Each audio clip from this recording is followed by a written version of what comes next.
What's up, everyone? This is the BumCast presented by Windy City Sports Cards. I am your host, HBIC, the head bum in charge, along with Baloney, the Southside Bum, and Dougie Fresh. And gents, happy Bears Victory Monday.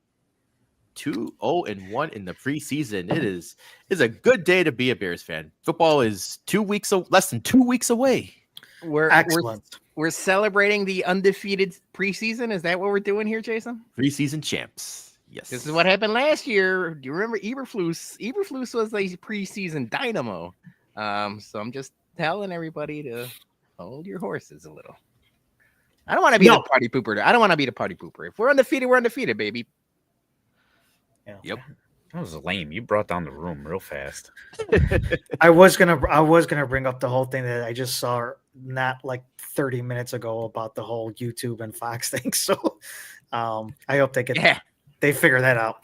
We're going to talk about that at the end of the show. Yeah, someone's getting bummed. All right, so this is our yearly fantasy football spectacular show with our special guest, John Di Bari. He'll be on in a few minutes because first we got to talk some Bears preseason game 3 against the Chiefs. Caleb and the first team offense got an extended look on Friday. Went into the first half, but little ups and downs, guys.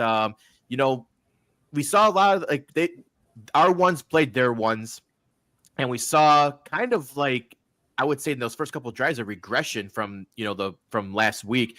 And there's a lot of kind of, I would say, like Eberflus-ish kind of scenarios. Not that I'm not saying anything it's Ben Johnson's fault or anything, but it was kind of like, the fumbled handoff, the false starts, the pre-snap penalties, and then Caleb just holding on to the ball too long, trying to scramble and everything. It was a lot of like Eberflus era stuff that was going on. But once they got, after a while they got into a little rhythm, and they did score at the end of the first half, which looked good, but it was against the twos. But I want to get your guys' thoughts on what you saw on Friday night against the ones. And Casey's a good defense, by the way.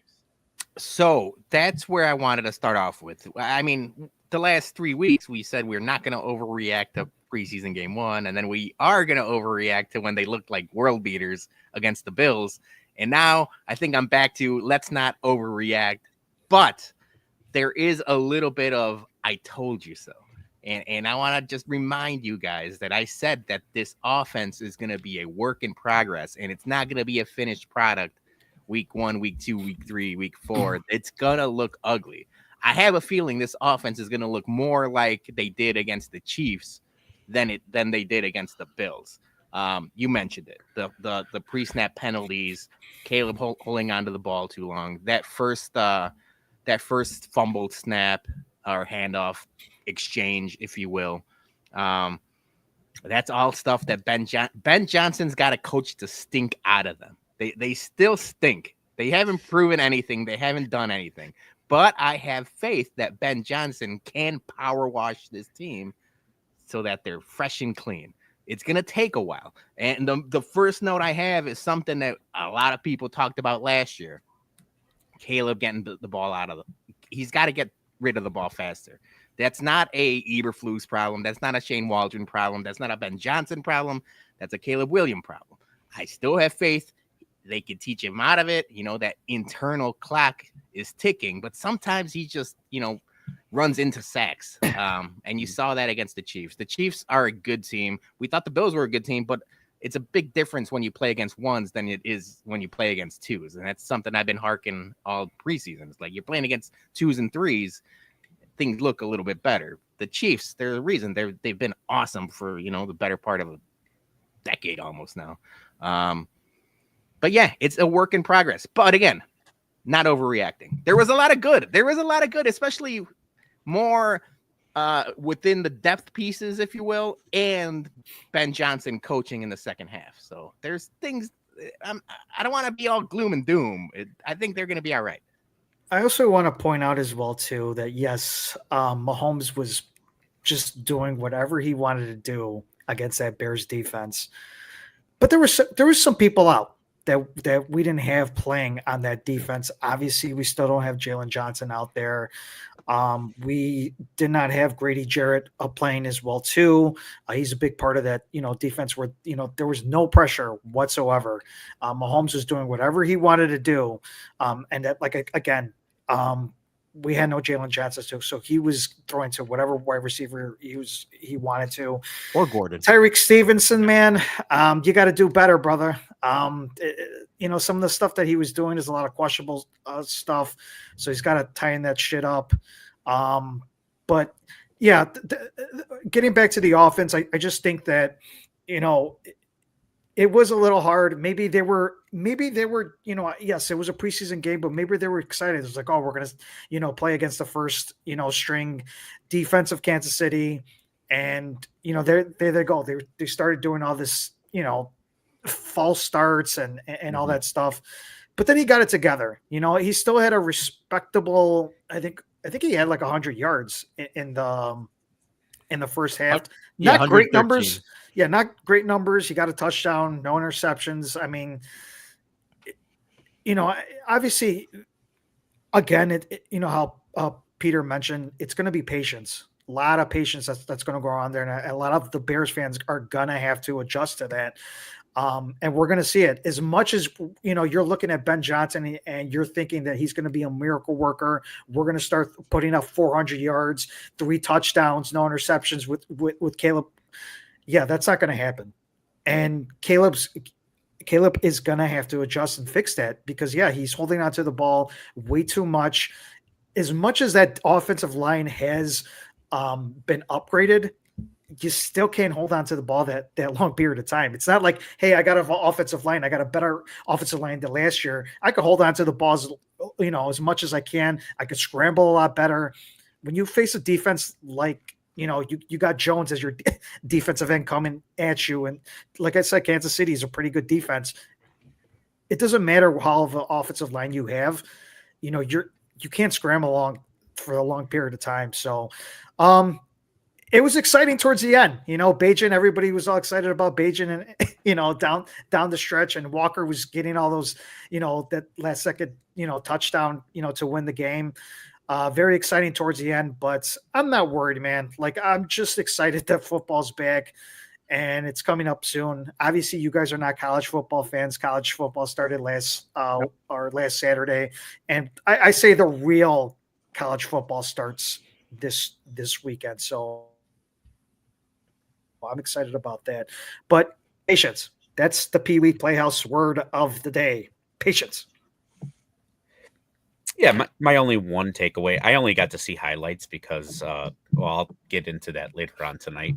But that Walker toe tap was probably one of the best toe taps that I've ever seen. Yeah, too.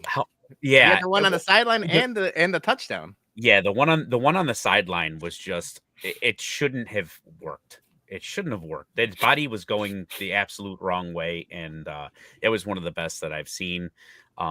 But yeah, pre-snap, as I was basically just looking at ESPN kind of StatCast, I was getting infuriated with pre-snap penalties. That is something that can be stopped, and they need to work on that now. So I'm sure they are. I mean, like I said, it takes Almost 2 weeks. takes a little while to power wash the stink off of it. So. Yeah, they got 2 weeks to get it all figured out. So yes, as we mentioned though, like there was no, Gordon, there was no Jalen Johnson. So Mahomes was kind of having his way right away. And I want to ask you guys, the way that Mahomes played, is it kind of glaring now that we don't have that second big edge rusher? Obviously, Trey Hendrickson got signed today, but we talked about Micah Parsons. We know Micah Parsons, 99% isn't happening. It's pipe dream. You really wish it would, but it's not going to happen. But do you think that Poles maybe kind of screwed up in the draft by not going with an edge rusher earlier? You just predicted 10 sacks for Austin Booker last week. Now he's hurt. Yeah. So what happened there? Yes, I think edge rush was a position that we talked about when we talked with Rob Schwartz pre-draft, that was something that we thought that was going to get addressed. Didn't really get addressed. I mean, you draft some players, but nothing really big, and you can't really sign everybody. But like when you rebuild, and don't get me wrong, it was basically a rebuild. It takes more than one offseason, right? Like you addressed the interior of the offensive line. You addressed a couple other things. You just can't do everything in one offseason. I think they'll be fine. The other thing is like, yeah, Chiefs are going to do this to teams, and it's preseason. I'm sure Dennis Allen's not dialing up the blitzes he wants to do in the regular season. We got to just slow our roll a little bit. Plus, Jason, I would say too, getting back to the defensive end drafting one, it was either Abdul Carter or there was nobody else at that point. Nobody that explosive. So at that point, like, you're not just going to pick up a defensive end just to pick him up. And we were looking at Austin Booker, how he was playing. Like, I was very excited. He had a good preseason, but it sucks that, I don't know how long he's going to be hurt. They said a few weeks. I think a couple weeks. I saw somebody. I don't know if it's somebody on ESPN 1000 or The Score. Somebody said a couple weeks. So, and like Monangai is going to be back this week, and obviously Jalen Johnson, they've said all along that he's going to be back before week 1. So, yeah. All right. So that's basically the only thing we had to talk about. Tyson Bagent got the 2-year extension, so good for him. He's going to be around. Austin Reed was released today, and Ian Wheeler, he's gone too now. He was cut. Maybe he comes back at med school. Or does he come back on the practice squad? I think practice squad is a good idea. Or what if they keep him on as team doctor? Yeah. Well, he's got to go to med school first, buddy. Yeah, right. He still has to apply for that. So in practice. Yeah. All right. Before we get into some fancy talk here, we just have one quick announcement. Our Bears watch parties at the Ramova Loft are now up and active. You can RSVP, and you can buy an optional $35 brunch buffet with 5 drink tickets for beers, bloodies, mimosas. So food and 5 drinks for $35. You can't beat that deal. It's the best deal going around. We'd like to take care of our people who show up to our watch parties, and we're going to have more announcements as far as like giveaways and everything else. And but make sure if you don't, the brunch is optional, so it's free with RSVP. But get your package ASAP. We got the first 2 are up on. They're all available on Ramova, but if you want to at least get the first 2 in weeks 2 and week 4, get them locked in for September. And we'll see everyone on week 2 for the Lions. That's going to be a great game for the Ben Johnson homecoming. It's coming up quick. And like Jason mentioned, link in bio, both Ramova's bio, our bio, it's everywhere. If you don't find it, let us know. You can text us, DM us. We'll send you the link. But yeah, feel free to RSVP. Even if you're not going to eat and drink, it's free to show up. Yep. All right. Before we get into our fancy talk with John Di Bari, let us play a quick ad. The BumCast is proudly sponsored by Windy City Sports Cards, who specializes in buying and selling all things related to Chicago sports. Whether you are a diehard fan of the Bears, Bulls, Blackhawks, White Sox, or Cubs, they have you covered with an extensive selection of sports memorabilia and collectibles. In addition to Chicago-focused items, they also offer a vast selection of sports trading cards and memorabilia from your favorite teams and players. So visit their online store at 312WindyCitySportsCards.com to find exactly what you are looking for to complete your collection or discover a new favorite. All right, and with that, it's time to welcome in our very special guest. You know him because he's been on the show numerous times. It is our friend John Di Bari. He is writer for Dynasty League Football and co-host of the Fantasy 40 Pod. Welcome back, John, and I hope you're ready to talk all things fantasy. Hey, boys, thanks for having me. Yeah, this is another exciting fantasy season is upon us. This year, I don't know, Dynasty was been a little slow off season. There wasn't a lot of shaking up except for everything going on with the Commanders towards the end there, but yeah, kind of a quiet off season compared to years past. Yeah. All right. So before we dive into stuff, just a reminder for people watching in the comments, feel free to drop your questions, any feedback, and we'll answer them live on the show as they come along. So, all right, John. With that, we want to start off with we were just talking Bears, so we got a bunch of drafts going on this week. So give us your take on the Bears and their draft viability for all the weapons. Are we going after Rome and DJ and the tight ends? Like, so it's a two-pronger with the Bears, right? You've got the dynasty side of things that I do a lot of, and then you've got redraft. So obviously, Odunze is one of my favorite dynasty long-term wide receivers. So I think he pops this year. If it's going to happen, it's going to be now with Ben Johnson taking over. But I think I said it last year. You guys were all excited about Caleb Williams, and I trashed him as much as I could. And I'm still not a giant Caleb Williams guy. And I think you guys were talking a little bit before I came on about it. People have to be patient. And I think the first half of this year is going to be pretty brutal as he tries to get used to this system and playing under center and not holding the football. So I think any Bears are going to have a depressed fantasy value for this first half of the season. Although I am cautiously optimistic that, halfway through the year, things will start clicking and a lot of these guys will start trending upwards. Are you telling me you're one of these 670 the score callers saying Tyson Bagent has to start week 1? Are you one of those guys? No, they just got to get ready for whoever's in the 2027 draft. Oh, shit. Wow. Damn. This is going to be depressing, I guess, if we're talking Bears here. Yeah, but I mean, I like Odunze. When you look at, I'm looking at some of their ADPs in front of me here. He's got a higher ADP in dynasty drafts than he does in redraft, and he hasn't really, had an opportunity yet to do it on the field.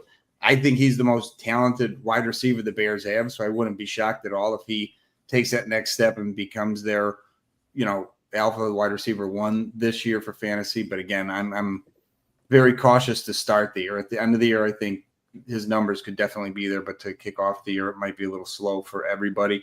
And I think Burden could be really interesting. Johnson could get creative and use him in a lot of different ways. So I'd like to see how they start to use Burden when the season, is in the full swing and Ben Johnson's digging into his bag of tricks there, because Burden can get used in a lot of ways. But, rookies, it's always a little slow. You're not sure. New system for everybody. I love Colston Loveland. I think, sky's the limit for him long term, and I think he'll hit the ground running this year. Even as a rookie, a lot of times people shy away from tight ends, but the last few years we've seen rookie tight ends be productive for fantasy. And 2 years ago, Laporta was tight end 1 under Ben Johnson. So not that I think Loveland will be tight end 1 overall, but I think he's got a top 12 finish in him right out of the gate.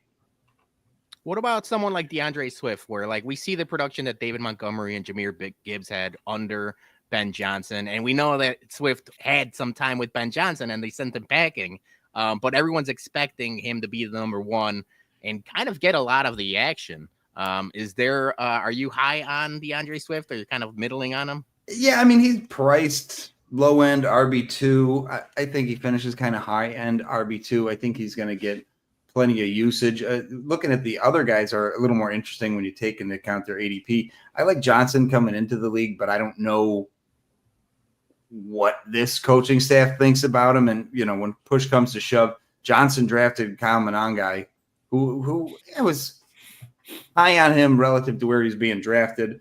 And I think if he had to pick who he's going to, give some extra work to, it's probably going to be the guy he drafted compared to the guy he inherited. So when you look at ADP, and I know, you guys wanted sleepers and stuff later, for like a rookie sleeper, throwing a dart on Monangai, I mean, it's not unheard of for NFL running back to get hurt. If Swift goes down, I would take Monangai over Roschon Johnson. But yeah, I think this thing about Johnson hating Swift is just a little overblown. And I think, yeah, he can be a, fringe low end RB1, high end RB2 for sure this year.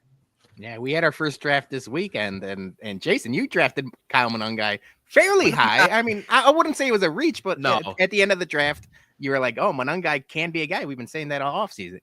Like Courtney Cronin was, saying that she thinks he's going to have a sizable role in Ben Johnson's offense. And, we've seen Montgomery and Gibbs, so I think probably, Swift is probably more of the Montgomery. I don't know. But I'm hoping that Monangai kind of has like that 1-2 punch and, have some value later around and maybe as a flex. But you never know with injuries though. So, yeah. All right. So you said Loveland is DJ Moore going to be and have another career year with like he had with Justin with the yard. Are we going to see a breakout with DJ this year after the down year No. yesterday? Career year? No, I don't think so. If anybody pops in this receiving game, it's going to be Loveland and Odunze. I mean, not that I'm down on Moore, thinks he stinks. In PPR, he should be a pretty safe pick. Redraft, where's he going? Wide receiver 21, 46 overall. Might be a tad high. Maybe Warner that 24 and Odunze could, jump him and be 20. I wouldn't be shocked if they both finish in the 20s. Yeah, I feel like there's probably with this Bears offense too, there's probably a lot of, like mouths to feed with everyone. So I don't know if there's any clear cut, guy who's going to be a target monster on the Bears offense. I think maybe Loveland was probably going to maybe lead in targets, but that's just me speculating. Yeah, this definitely possible. I mean, if you had to, I don't know, to pull up some sheets here and see odds, but yeah, if you told me Loveland led the team in receptions and targets, I wouldn't be shocked at all. So you were talking dynasty earlier, and you said that you were kind of high on Odunze when it comes to Bears players. How are you feeling long term for like Luther Burden? Yeah, I like Burden landing here. I didn't know what I thought of it at the time, and the more this offseason has gone on, I kind of like it. I mean, if it wasn't Ben Johnson, if there wasn't a coaching change and Eberflus is there, or they, bring somebody different in that's not Johnson, who's maybe not known to be more creative on offense, I'd be a little more scared. But knowing, they drafted him relatively early, a high 2 to grab him, they should have a plan in place for him. It'll be interesting to see what that is, but I think they're going to manufacture touches for him. I don't mind him long term. I don't know what DJ Moore's contract is, but I mean, the future of Odunze, Burden, and Loveland is pretty solid, at least for fantasy points are concerned. Nice. Good. All right, let's transition then to like the top of the first round of draft, because that's where everyone seems to get have like their biggest worries and everything. So last year it was kind of like wide receiver heavy, in the first round. And now with this year, it seems like we have like a mix of like running backs with, Bijan, Barkley, and Gibbs like dominating, in the top 5. So what are you looking for as far as like in your first round, especially if you had say like middle or back half of the first, like? Yeah, if you're going middle or back half, you kind of, and knowing your, what the other guys in your league do, so always a big thing. But if people tend to go, just looking at the running backs now, if it goes Bijan, Barkley, Gibbs, who's after that, Genty, if they're gone and you're picking at the end and you really want to make sure you get one of those top running backs, I don't mind McCaffrey or Derrick Henry down in that range and then locking up one of them and then going back to wide receiver and then hitting running backs later. Or if they're all gone and you see that value fall at wide receiver, then start pounding wide receiver and kind of go back to the old days of zero RB and just pound all these guys that are going to get a role in week 2 after these ACLs start popping. So there's going to be guys, out there, but you kind of play it. You can't go in. I go into drafts with a plan, and then, like the old Tyson thing, everyone's got a plan or they get punched in the face. As soon as the guys you wanted in 1 and 2 are gone, then you're left kind of scrambling. So you just have to be ready to pivot. I mean, it's like you said, it's kind of been a mix so far, and it kind of goes back, running back, wide receiver. You're usually able to get one of the 2 guys you're looking for at that back half of the first, typically from what I've seen. And then I kind of zigzag back and forth. And obviously it depends on your scoring. Some of these, PPR leagues, super flex, it's going to change where you're going to draft stuff. So a lot of it depends on your league, but you kind of, if you're drafting that back half for the first, you have to take what falls to you. How do you feel about Genty? Because I know you put him up there, and obviously he had an explosive college career, 2,000 yards plus. What were your thoughts on that one? I wasn't in love with him as much as a lot of other dynasty guys were coming into the league. The thing with him from a fantasy perspective is you want volume. He's going to get all the work he can handle. As long as his body doesn't break down, he's going to have tons of touches, tons of targets. So the yardage, even if he stinks, and touchdowns, and it's all going to come with it. He's going to get touches. So even if he sucks, he's going to see a ton of work and be productive in year one. And Scott Fishbowl, I took him my second overall pick. I had number 2, and I took him. And I don't even really love the player, but the Raiders are going to abuse that kid. You mentioned Derrick Henry, and right now Fantasy Pros has him as RB5. You talked about running backs at the end of the round 1. I asked you this question last year, and I'm just going to repeat it. How long can he keep doing this? Yeah, I mean, until he gets hurt. You see a lot of the bigger wide receivers over the years start going down with foot injuries and all this. Mm-hmm. I think he had a calf injury 1 year so far. I think that's been it. So he's been remarkably healthy. I remember something years ago that he said he spends something like $240,000 a year on nutritionists, massage therapists, cryo chambers. Yeah. So on paper, he's doing everything he can do to keep doing this forever, and even though he's a monster of a human being, I don't even remember him ever taking any massive shots either. Like, he seems to be able to avoid being on the wrong end of the highlight reel, and not just because he's big. He plays smart. So how long could he do it? I don't. What is he now? 31? I'm checking right now his age. He was born in 94, so yeah, 31. Yeah. I mean, you got to think every once in a while. I mean, Adrian Peterson played till he's 34. So every once in a while, these freaks come through and keep playing for a long time. So he's probably got, I'd give him 3 more seasons, including this year. So 2 more good years, get to 33, and then fall apart at 34. I think that's kind of what scares people, about having me last year. Yeah, about having him in the back end of the first round is, just the age, and is this going to be the year where he drops off and the wheels fall off? And we said that last year, and then turns out it was like, oh, yep, we were wrong. Kind of, and everyone thought probably the same thing about Barkley too, and then he, had but he's a little younger though. Yeah, it was more the Giants being the Giants than anything else. Yes, you know what? Though, there's a thing with the ageism with running backs, which has been very true for a long time. And someone had mentioned this on Twitter, or I think it was sometime last year, about how all these running backs we typically think of as aging out at this age. But there are a lot of guys. You mentioned Barkley. We started talking about Derrick Henry. I mean, McCaffrey's not young anymore, and he's got the injuries piling up. But even guys like Aaron Jones, there's a lot of older, for NFL purposes, there's a lot of decent older running backs that are still around, that'll probably be around. We just went through a stretch where they fell apart. Not a lot of young guys came in. They became affordable. So I'm not as scared of the older running backs as I was even 3 years ago. Yeah, even someone like Josh Jacobs, where I think age-wise, he's still young-ish. I believe he's like in 28 or something like that. But he's been around for so long that you just pile him in with all of the old guys. Yeah, I mean, Kamara, I'll even though the Saints are horrific, I'll still take Kamara on a team. Who else is in this? James Conner. I mean, there's a ton of old productive guys.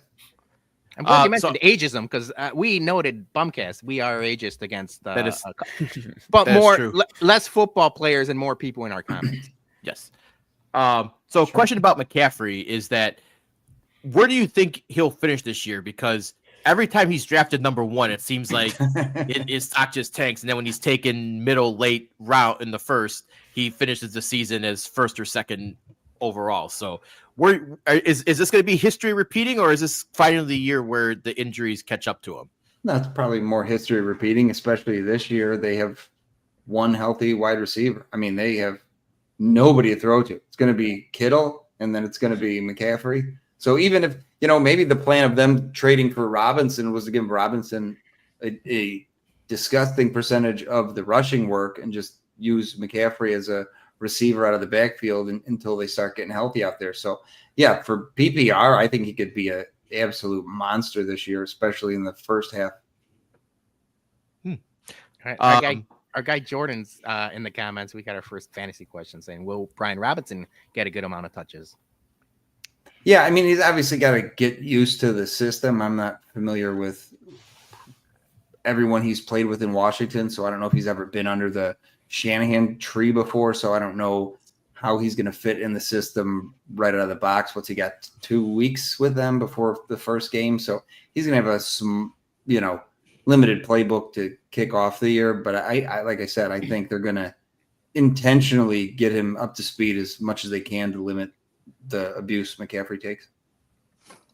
I got one more first round question for you, John. So 2 guys that are projected to go in the first, we're looking at Justin Jefferson and Malik Neighbors. But like JJ McCarthy throwing to Justin, and then Neighbors eventually might have Jackson Dart throwing to him.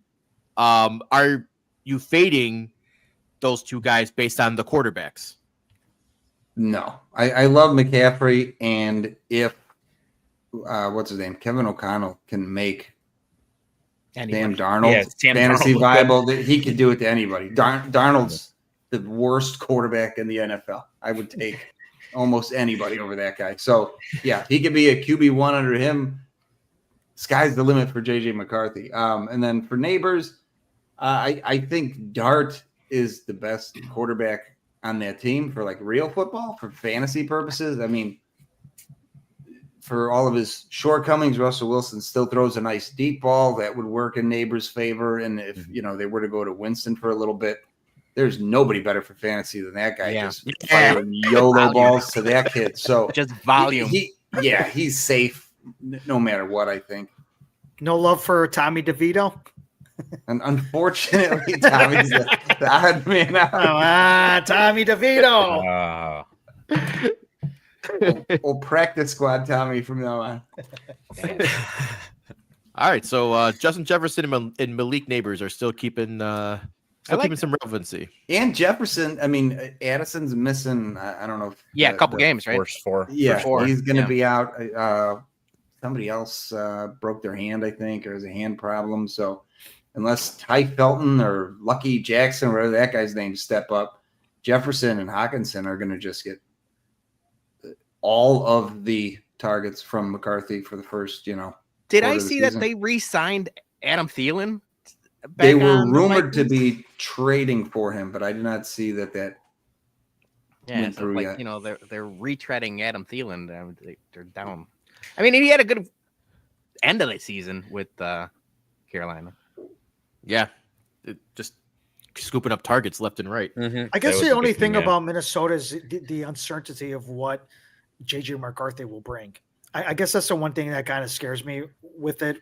I mean, obviously you got the great receivers and you got the great tight end and all that, but I guess that's the one thing that's kind of like putting me off with trying to draft like Addison or Justin Jefferson. Obviously, Addison's going to be out for a couple games, but Justin Jefferson or that's the only thing right now. I'm just a little worried about how JJ McCarthy's. Actually, I'm not, because I'm not a Minnesota fan. So if he fucking, if he stinks, blows it, yeah, it's good for us. It's good for us. I'm not hoping he does well, but I guess that's the one thing about me is like, if you have, you're looking for wide receivers and Justin Jefferson's there, like, is he gonna pan out? Is there something Justin that Jefferson pans out? He's good.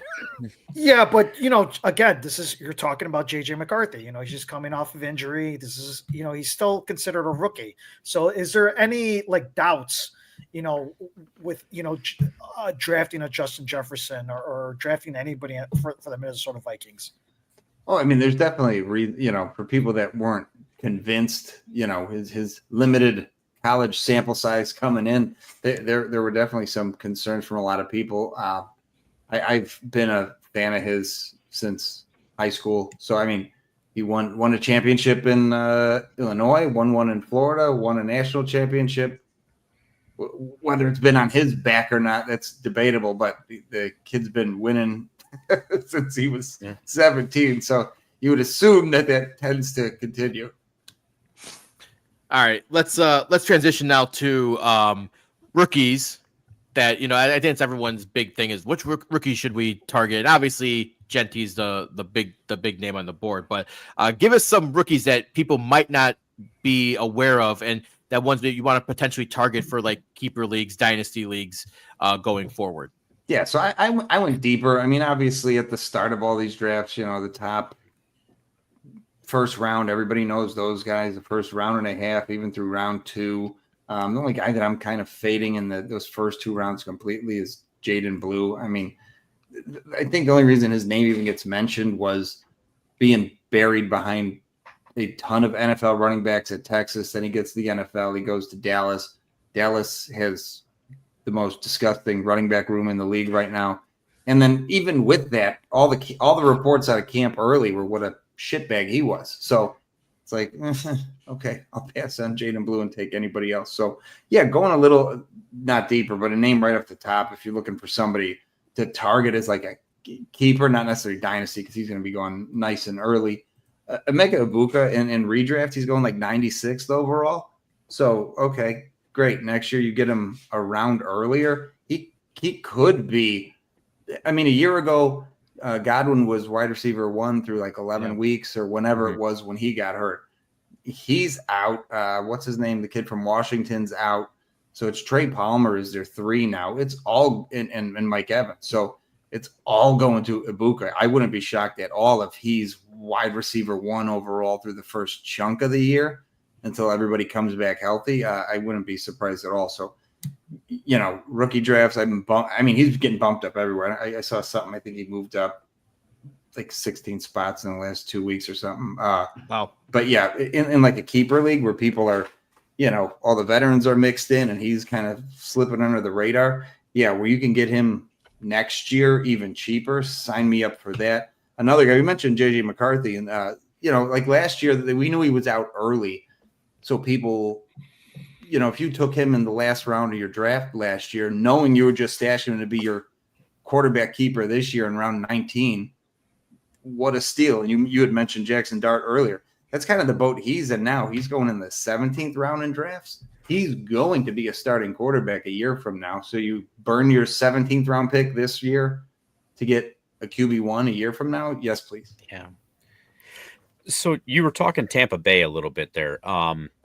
Baker Mayfield, fool's gold, or you go back to the well on him? You're asking the wrong guy. No, I love Baker Mayfield forever. So I think it's all meant to be. This is how it's supposed to work out. So there is some concern with Liam Cohen leaving, so he loses his OC.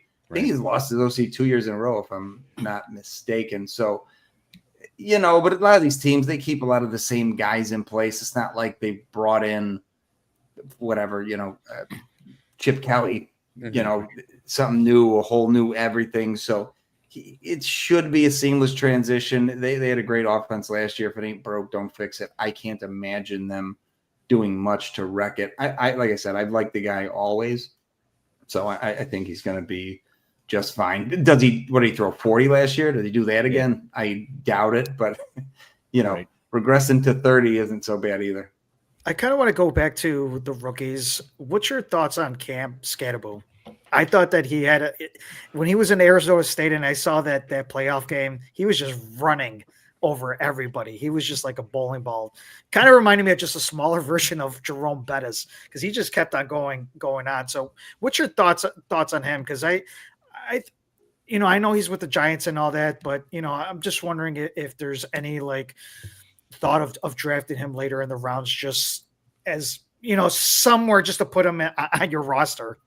Yeah, the running into people style isn't the best in the NFL. It's cool when you're what is he? Was he 21 years old and running over 18-year-olds that are going to be selling cars in 2 years? So, does that style translate to NFL? No, but as far as PPR, I think he's going to get involved in the passing game a little bit there with the Giants, who are going to suck and are going to have to pass a lot. So he might, I know he's a little banged up now, but as the season goes on, he's going to be involved in the passing game. And, with that coaching staff on the hot seat already, they have to get all of these rookies that they drafted on the field to prove that they, need another year to get things headed in the right way. So I think he'll be fine for fantasy, but I don't think he's going to be doing what he did in college. He's going to have to succeed a little differently. So any other rookies that under the radar that you Yeah, like? I mean, just you had mentioned keepers. So like a guy like Jalen Noel, who's probably not going to get much work at all. He's arguably maybe their wide receiver 5 right now in Houston, but I think next year he's their starting slot. He's going 229th overall. And again, you get the starting slot for CJ Stroud a year from now. He's dirt cheap. Rookie tight ends, everybody loves Loveland that we talked about and Taylor and Indy. But I like Mason Taylor going to the Jets. I like him this year too because Fields turned Kmet into a fantasy viable option. So there's no reason Mason Taylor can't do that with the Jets. The only question mark is who's their quarterback next year? What else is going on there? But, it's got the NFL genes. Seems like could work out. Another, deeper guy, Torrey Horton's going 266th overall. JSN and Cup play the same position. I'm very curious to see how they get them on the field at the same time. Cup has been unable to stay healthy for years now. Torrey Horton's going to be that team's number 2 for most of the year. And one guy who was a target and a sleeper, but now everybody knows him is, what's his name? Bill Ja'Cory Krosky-Merritt in Washington. Now he shot up almost 100 spots in ADP in the last – I don't know when the last time this was. Jason, updated. you drafted him on Friday, right? Yeah, I took him in the 10th round. Yeah, and me and my buddy Matt Walker that I do my podcast with, he was on him way early before anybody else. So we had drafted him. I was taking him in like the 3rd round in drafts 2 months ago. So we were on it. So now it sucks to see everybody else catching up because now these late drafts we're not getting them. And then Deontay Thornton with the Raiders, I think he's got a role going forward in the future. He might have a good year this year, but same thing. He's going so late now that when you're looking at keepers, I mean, a year from now, he could be quite a steal when you're getting him, in round 16, whatever he's going in next year for a keeper. Okay.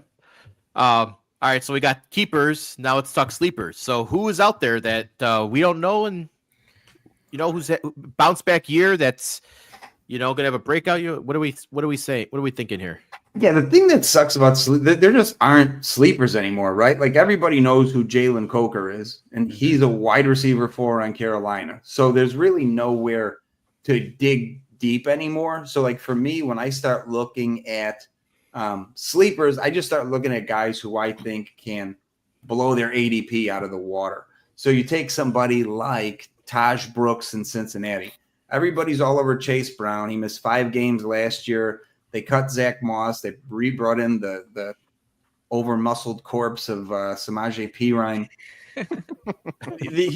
Chase Brown isn't hanging in there for 17 games. Oh, no, I drafted Chase Brown. Don't say that. No, I like Chase Brown. Handcuff him with Taj Brooks off the waiver wire. Nobody's on Taj Brooks. They drafted him. He's like a little. Right now. I'm trying. I'm gonna get on it. He's a little like Maurice Jones-Drew. He's a little bowling ball of a man, and he was pretty good at Texas Tech. So yeah, watch some highlights. He's not bad at all. And I'm not a Chase Brown hater, but I don't think Chase Brown plays 17 games, and they sure the hell aren't turning it over to Perine for a 4-week absence. Other guys, again, just looking at guys who could really outperform their ADP. We mentioned JJ McCarthy, not that he's a sleeper, but Trey Benson, he's going 50th overall. There's talk already that Arizona, it's a 1A and 1B, and that came from James Conner himself. So I think Benson's going to get used a lot more. A year ago, he was the RB2 in the rookie class. So he's totally off people's radar. I always have a soft spot for Ray Davis in Buffalo. He looked good when he got to touch the ball last year. I know they re-signed Cook to that big contract, but when they sign with those big contracts, they're they start pumping the brakes on them a little bit because they want to get the full use out of the guy for 4 years. And Davis looked good in his limited work. I also love Jalen Wright in Miami. I know he's looked like shit this preseason, but I think he was super explosive coming in, and I'm a big fan of his. I think somebody had mentioned, what about Ollie Gordon? I think Wright is the more explosive guy that would fit in McDaniel's offense. The problem, I think, is that when the Dolphins play overseas, I don't remember, it's like week 7, I think the Dolphins are going to suck so bad. He's the first fire candidate of the year. So kind of all those Dolphins guys that have been drafted, you know, it's going to be a big mystery what the next staff wants to do with them because I don't think McDaniel gets back on that airplane. And then Hollywood Brown, he's going 65th. I think he's wide receiver 65. Yeah. They talked him up all last year. He ended up getting hurt, missed the whole year. The other Chiefs receivers are busy murdering people, committing other fun crimes. So he's gonna have a chance to get on the field with Mahomes, and I think I would take him in a 1-year sample. Give me this year. I like him over any of the guys they have. I'm not a big Worthy fan. It's kind of a one-trick pony in my book, and you know Rice is already going to be missing games. I don't think it's been official yet, but I think the league was going for 8, and the NFLPA is trying to get it down to 6. So I mean, for fantasy purposes, if he misses 6 games, that's more than it's half the regular fantasy season. All right, so you don't like Xavier Worthy. Time to drop him. No, I mean, obviously, depending if he's your wide receiver 5, he's fine. But people taking him where he's going and yeah, I can't find it here. But yeah, he's going way too early. Rasheed Rice is 51. Xavier Worthy's 58. Wide receiver 26 for Xavier Worthy, at least Fantasy Pros. Yeah, no thanks. You mentioned Mike McDaniels in Miami, and I know it sounds like you don't expect him to, he's going to lose his job by the time he's coming back from Europe. I feel like that offense was something that, obviously, 2 seasons ago was a hot new thing, and then they go as Tua goes, and unfortunately, Tua's been, off the field for most of the time. Is there any chance that they bounce back with Tua, as the starting quarterback? Well, not. I don't tie it to Tua. I mean, they got Jonnu Smith was an important part of that offense, and they got rid of him for a safety, and then they got rid of, which would make sense if you're trying to really shore up the secondary, but then you get rid of Jalen Ramsey at the same time. So, what are you doing? They're kind of just listless, And McDaniel kind of, he's young. He says funny stuff. He's a cool guy. That gets real old real quick when you're 1-4, and nobody likes the jokes when they're looking up at the shitty Patriots. Yeah, it's weird too because I see some people are like A-Chain's going late second, third round, and I feel like he had almost first round grades on him after watching him play last season, and I wonder if it's just a product of Tua's injury history plus McDaniel's with A-Chain. Yeah, he's obviously super talented, super fast. I liked before he got even hurt. Now I liked the idea of Jalen Wright being their primary ball carrier and them having a ton of special plays, primarily as a receiver for A-Chain. I don't hate A-Chain, but at that size, it's going to be hard for him to hold up every year. I mean, he's barely making it through the preseason where nobody even plays. So the upside is there. In best ball, he's a stud. But, yeah, I don't see how I just don't see how he can sustain that over a year. In small spurts, he's totally awesome and fun to watch, and he's worth that kind of pick. But he's almost, in my mind, even though it's not a huge sample size, he's going to end up kind of in that McCaffrey territory where you're picking at 13 and you're like, do I want to burn this pick on the guy who I know I'm only going to have for 8 games this year? Yeah. And he's going to be awesome. He's going to be awesome in those 8, but good luck. PL Dragon says Matthew Golden. Thoughts on him? I kind of mentioned it when I was talking about Genti. They're so banged up. Even if Golden stinks, he's going to get a giant portion of those targets. I mean, it's him and I can't think of the other kid's name because everybody's hurt. Dontavian Wicks is hurt. Reed's banged up. Dubs is banged up. Christian Watson's obviously out. I think Savion Williams even got hurt. So it's like Mecole Hardman, Malik Heath, Cornelius Johnson, if we're going super deep here. I mean, it's all going to Golden. The big beneficiary to me in Green Bay is Tucker Kraft. Tucker Kraft is going to be featured in that passing game until everybody's healthy. So that, and I don't hear anybody talking about it. You know, Musgrave for a while till he got hurt, and I like both of them coming in.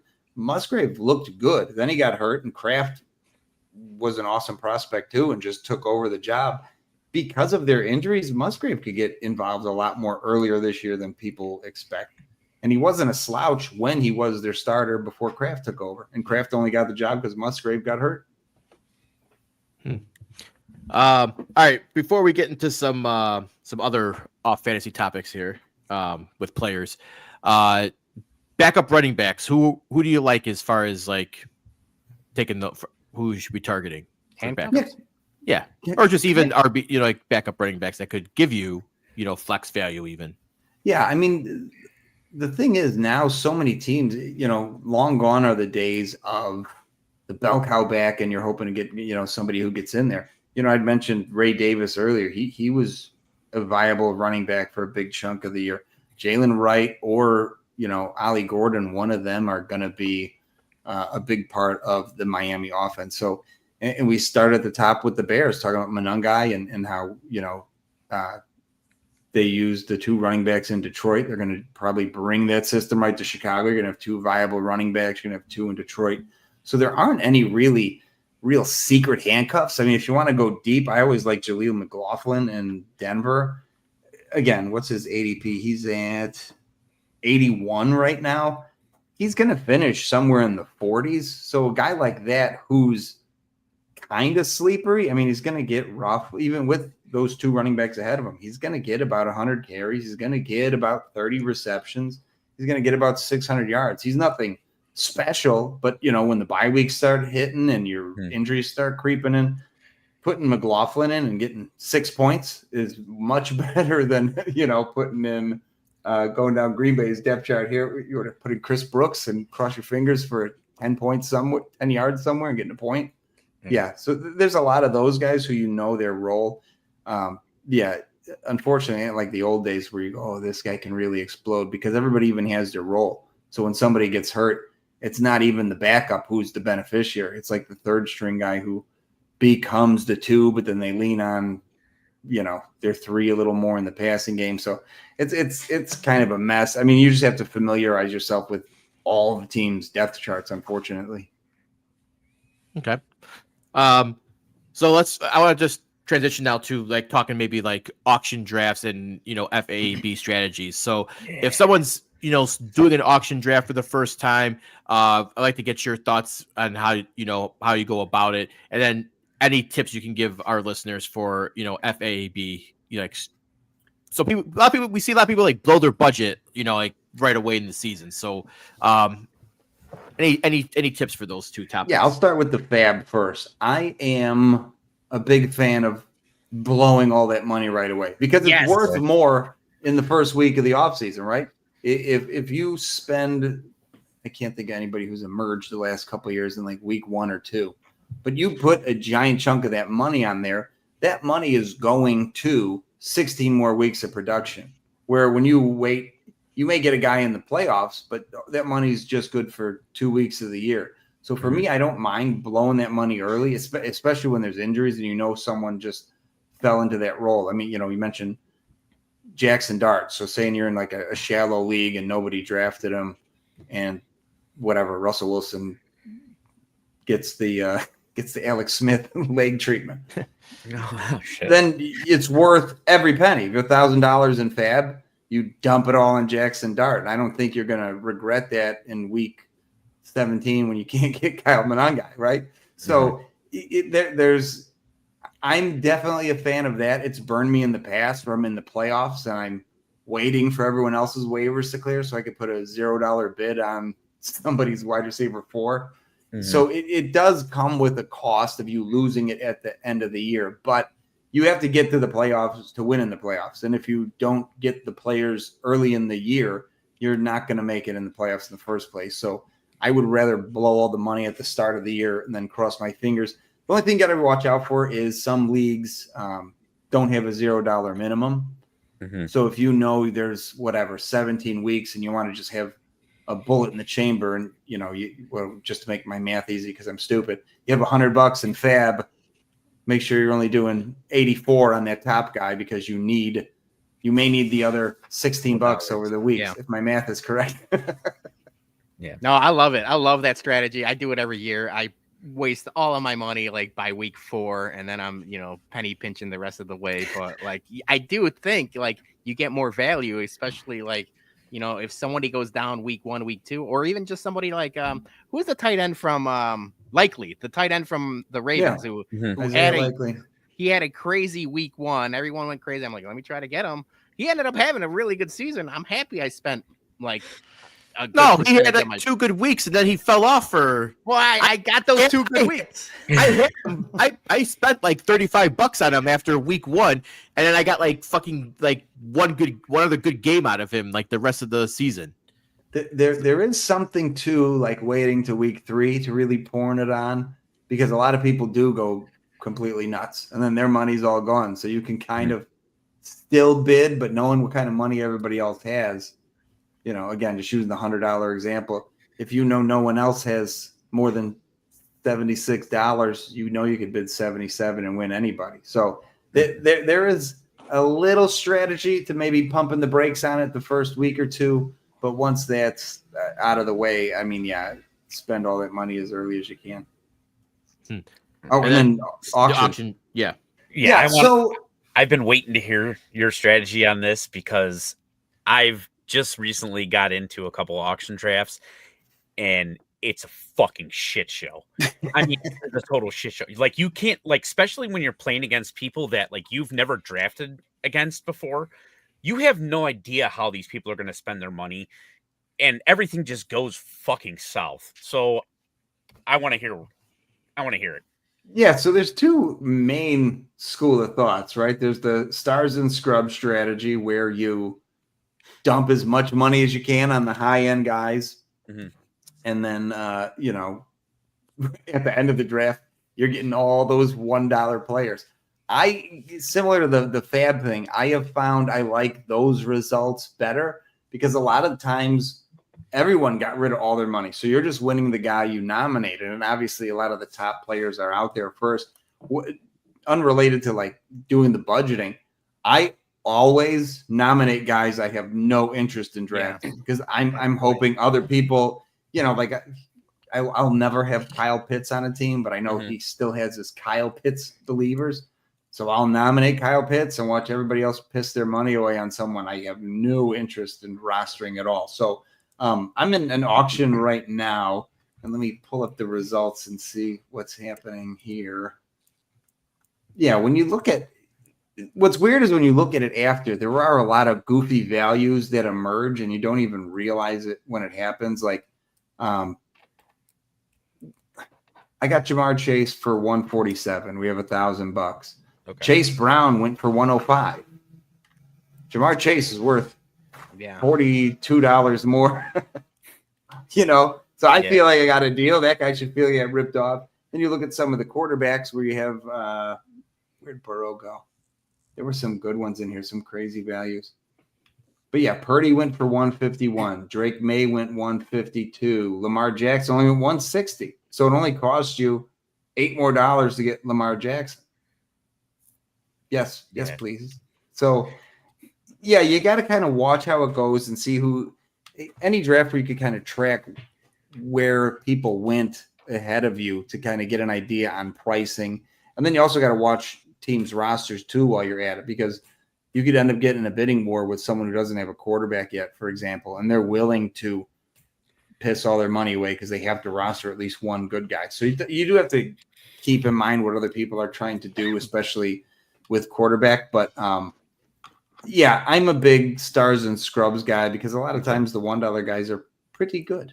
Yeah, you can find value there. Where you mentioned like quarterbacks, and I like trying to push quarterbacks early so that people go on that quarterback run and kind of spend their money that way. I think people are onto me, at least in my auction draft. Well, and that too, when you know people you are drafting with and know their tendencies and players they like, that's the other thing too. Like, whatever, we'll just doing a Chicago pod here. Somebody really likes Caleb Williams. 300. Yeah. So could you milk another $2 out of that guy? It can be worth it in the end. And then worst case scenario, you paid $2, you paid $1 more for Caleb Williams. So yeah, knowing who people like and knowing you could, bid up certain players because other people will come always bid behind you. That's kind of the fun part to it too. But yeah, I like pumping the money in early. And getting a couple of the high end guys, but then I also try to balance it. I mean, if you get, Jamar Chase, for example, well, he's kind of safe everywhere, PPR and the explosive play. We'll say Malik Neighbors, who you're hoping to get a ton of touchdowns, and you kind of counter him with somebody like Ladd McConkey, who's going to get a decent number of receptions every week. So if Neighbors doesn't fall in the end zone, McConkey does enough to kind of carry you. So I keep that in mind too. And the fun thing about an auction is you could build teams you're never going to be able to build in a snake draft. You're never going to have Jamar Chase and Justin Jefferson on a team, but in an auction you can come out of that every time if you're willing to spend the money.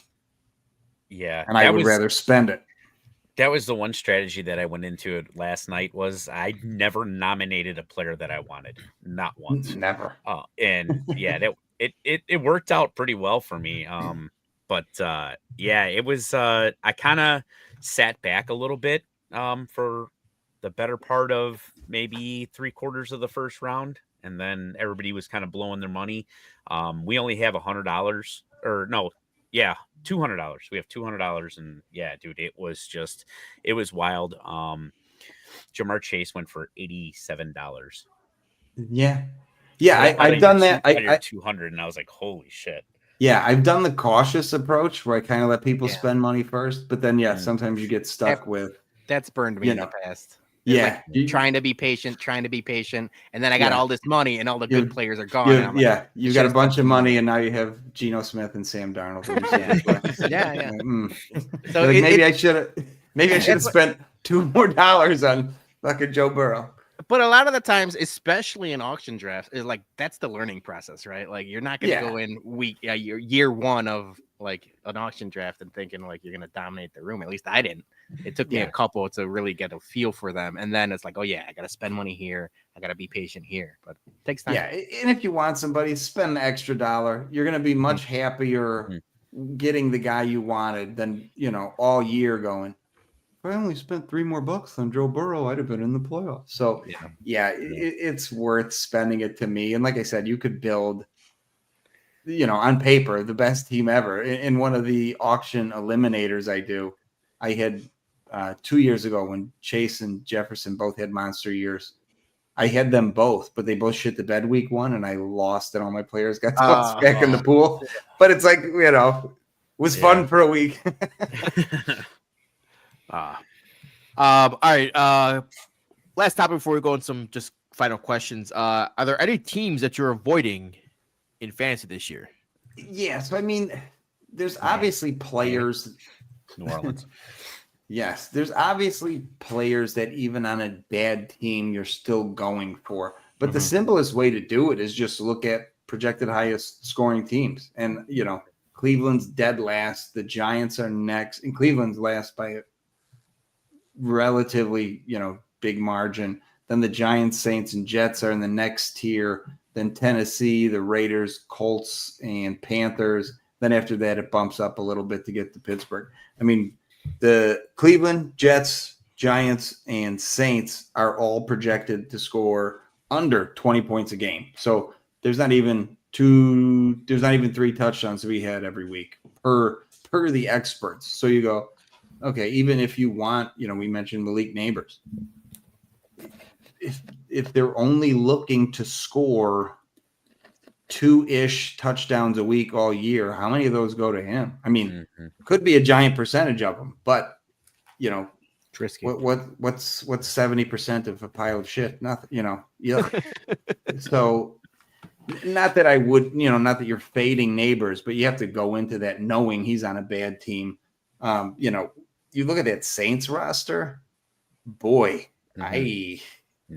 there's nobody there. I mean, they traded for what's his name, Devon Vele, and he's already their wide receiver 3. And Olave is another concussion away from eating steaks with a straw, so he could be their wide receiver too soon. It's the Saints are the worst to me, especially with Rattler at quarterback. Yeah, but Cleveland's projected low, but I like them with Flacco under center. I don't think they're going to be abysmal. The Giants are a dumpster fire, even though I like a lot of their players. Who am I to go against all the experts thinking they're going to be the second worst offense in NFL? And the Jets, they have Garrett Wilson. Fields obviously brings a lot for fantasy with his legs, but not his arm. I still like Breece Hall. I mentioned Mason Taylor at the top. I like a lot of the players, but yeah, that team's going to suck. And then, Tennessee, Vegas, Indy, they all have players. But yeah, to me, a lot of that's just a tiebreaker, right? So if you're picking around one and you're picking between Neighbors and, who else is up there with him, wide receiver wise? I see guys I hate also. Neighbors or CD Lamb. Neighbors or CD Lamb. It's CD Lamb. Yeah. I'll probably would go Nico Collins just because there's going to be more opportunities for him to score. And the flip side, the opposite side of that is the garbage time production. So are the bad teams good enough to get you some points at the end? The Saints aren't. So no thanks. The Jets aren't. No thanks. You could see a world where the Giants are down 21 and they're just throwing bombs to Malik Neighbors. You go, okay, that could be safe. Same thing with Cleveland. They're down 30. Can Njoku catch a 80-yard Hail Mary because they're just trying to get something in there? Sure. So some of them have a little more upside than others, but you can't go wrong fading the teams that suck, especially as a tiebreaker. Okay. All right. We'll just go rapid fire some questions if people got in the comments or whatever. Sure. Bill Jaggins, how is Nico going to get the ball with that O-line? Yes, because I drafted him in the first round, so I would love to know your thoughts too. It's one of those things that luckily CJ Stroud has not been horrific, so it's just got to get the ball out faster. It's pretty simple, so hopefully it'll work out. I like what that team has on offense, minus the O-line. I still think Chubb is decent. Yeah. Woody Marks will be an okay option out of the backfield as their change of pace guy. I don't think he's much of a runner, but he's probably the best pass catcher in his draft class out of the backfield. And they have enough weapons where I don't think the opposing secondary is going to be able to shut them all down. Maybe Nico gets targeted by the opposing defense, but the other wide receivers will eventually find holes while Nico's covered. And then as they filter the ball around there, Nico gets a little more open later in the games. I think he'll be fine. All right. I ask this every year, and I would be remiss to not do it this year because I got somebody upstairs listening. The Steelers and Aaron Rodgers fantasy relevance this year.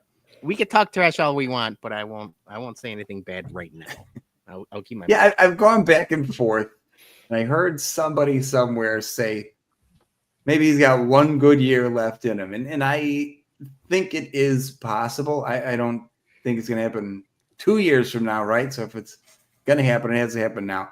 I like Metcalf. I don't think Metcalf is the type of player Rodgers likes to throw to. We were talking sleepers earlier. I could see Roman Wilson becoming a real trusted target for him. He was arguably the best route runner in his draft class. We didn't see him at all last year.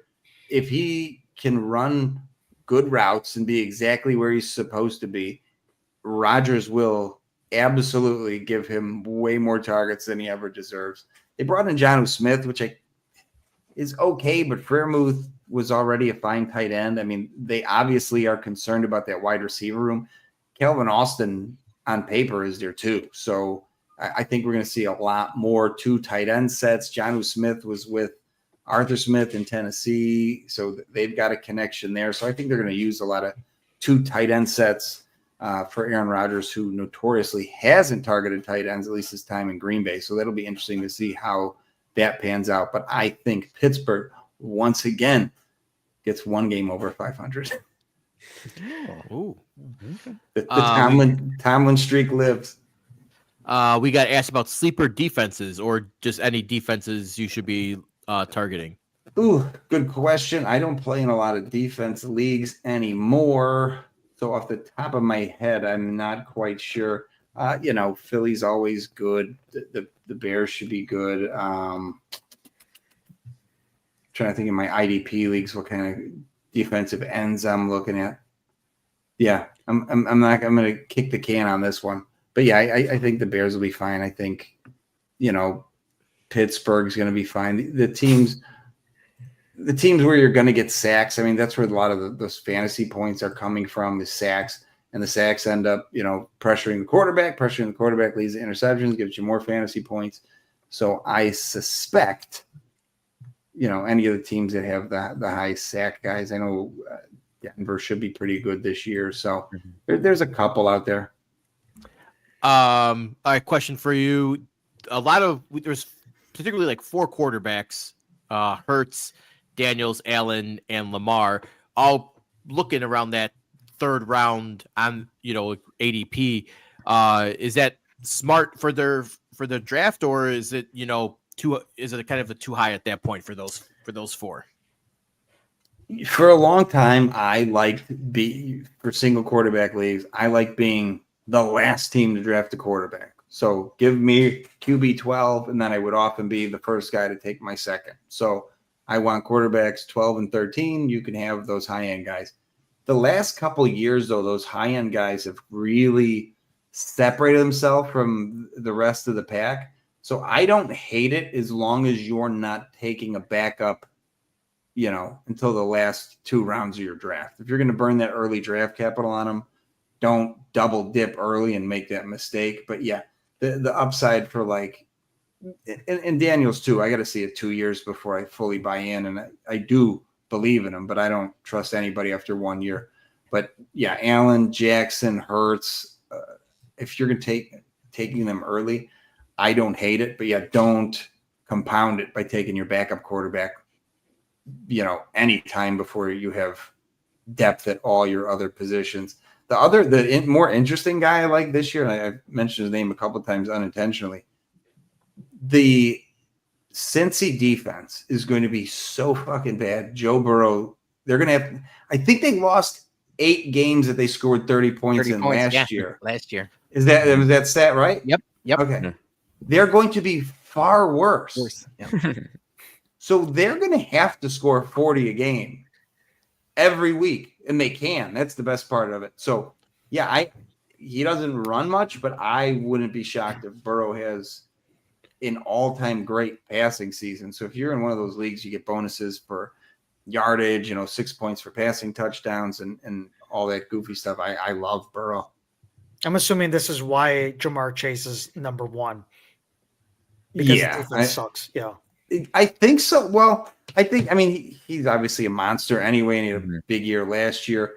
I don't know if people realize how bad Cincy's going to be, because I think Burrow would slide up. Well, he's QB4 here, but this is the dynasty or anything. Yeah, Burrow should be higher when you do the math of what this team has to do. I mean, they have to score. And he's healthy. 40 a game. Yeah, and he's healthy.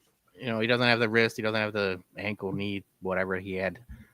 So he's coming fairly healthy. And yeah, that defense is atrocious. But like you mentioned, they're so good on offense that they almost made the playoffs with absolutely no defense. I'm just looking. He was still QB2 after all the throwing last year behind Lamar. Yeah, their overs every week should be in the 60s. Yeah, I just smashed the over for any Cincinnati game, like 49.5. Bet the over. Yeah, it's gonna creep. It's gonna be fun to watch every week as it creeps up.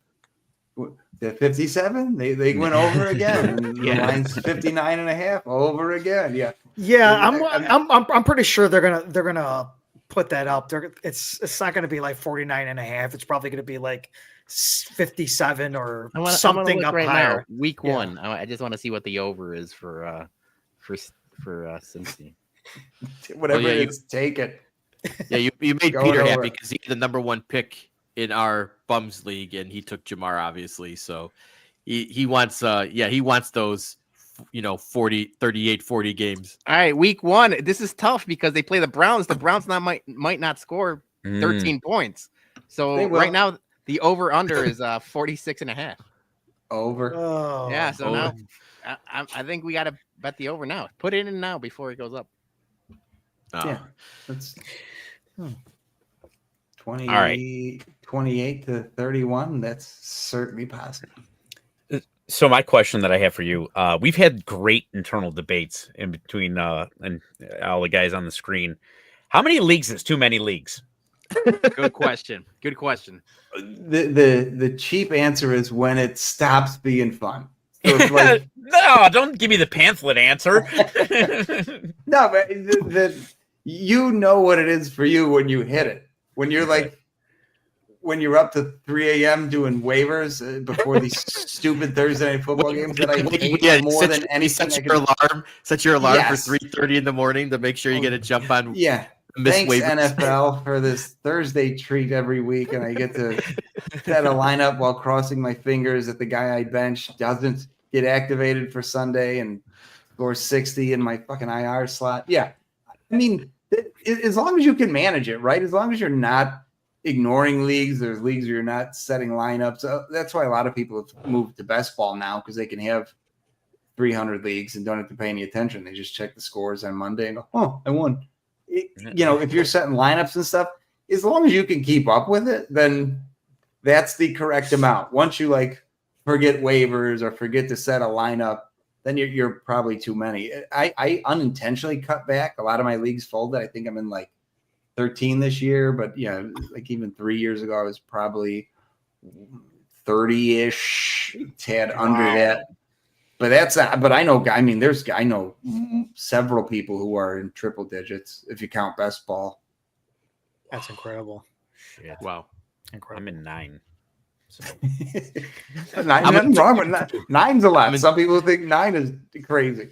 I'm in 2. I think that's my my mental limit. I think that I think I brought this up as well too. When you're drafting in other, you got so many leagues, and it's like, man, I really need to have Jamar Chase have a great game, but you're facing somebody on the opposite team that you have on a different fantasy. It's just kind of like, how do you strategize? Yeah, it's like, how do you strategize that when you're in so many leagues and you want one person to do good, and then you have them on another team, and it just, I feel like it's like that Charlie Day meme where it just has so many different variables and mathematics. It's like, it's just driving me nuts. I think I was at one point where it was just like, I think I was at 4 leagues at one point. I'm just like, I can't do this anymore. It's just too much. Yeah, I've done the math during games, like you said, where I know what I need on 2 different teams, and I play in IDP leagues too, and I'm like, okay, I need him to throw a 37-yard pass. I need him to but no more than 40. No more, 37. Then I need him to fumble. I need this specific guy to pick up the fumble. And I need him to go exactly this many yards back. And I can win 3 leagues if that happens. So, it is, when you get in that many, it is like, okay, I need this guy to do this. But he can't be, especially you mentioned you have a quarterback and a wide receiver, and you're playing the wide, when you're playing the quarterback of your wide receiver or vice versa, and you're doing the math, you're like, okay, the catch is worth 1, but the yardage is worth, and you're checking, is this 25 or 20 per point for quarterbacks? So, he needs to throw him a bomb, but not too deep. We need to, get decimal points for the quarterback, but I need the full points for my receiver. So it does get a little crazy. And you know what? I'm not saying if have 13 leagues, I ain't saying anything. God bless you. More power to you. It just, I can't do that. I think it's just to a point where I'm just I'm focusing way too much on it, and I can't even enjoy the games when I'm in so many leagues. Oh, I'm just stressing out. I have not enjoyed a football game in 10 years.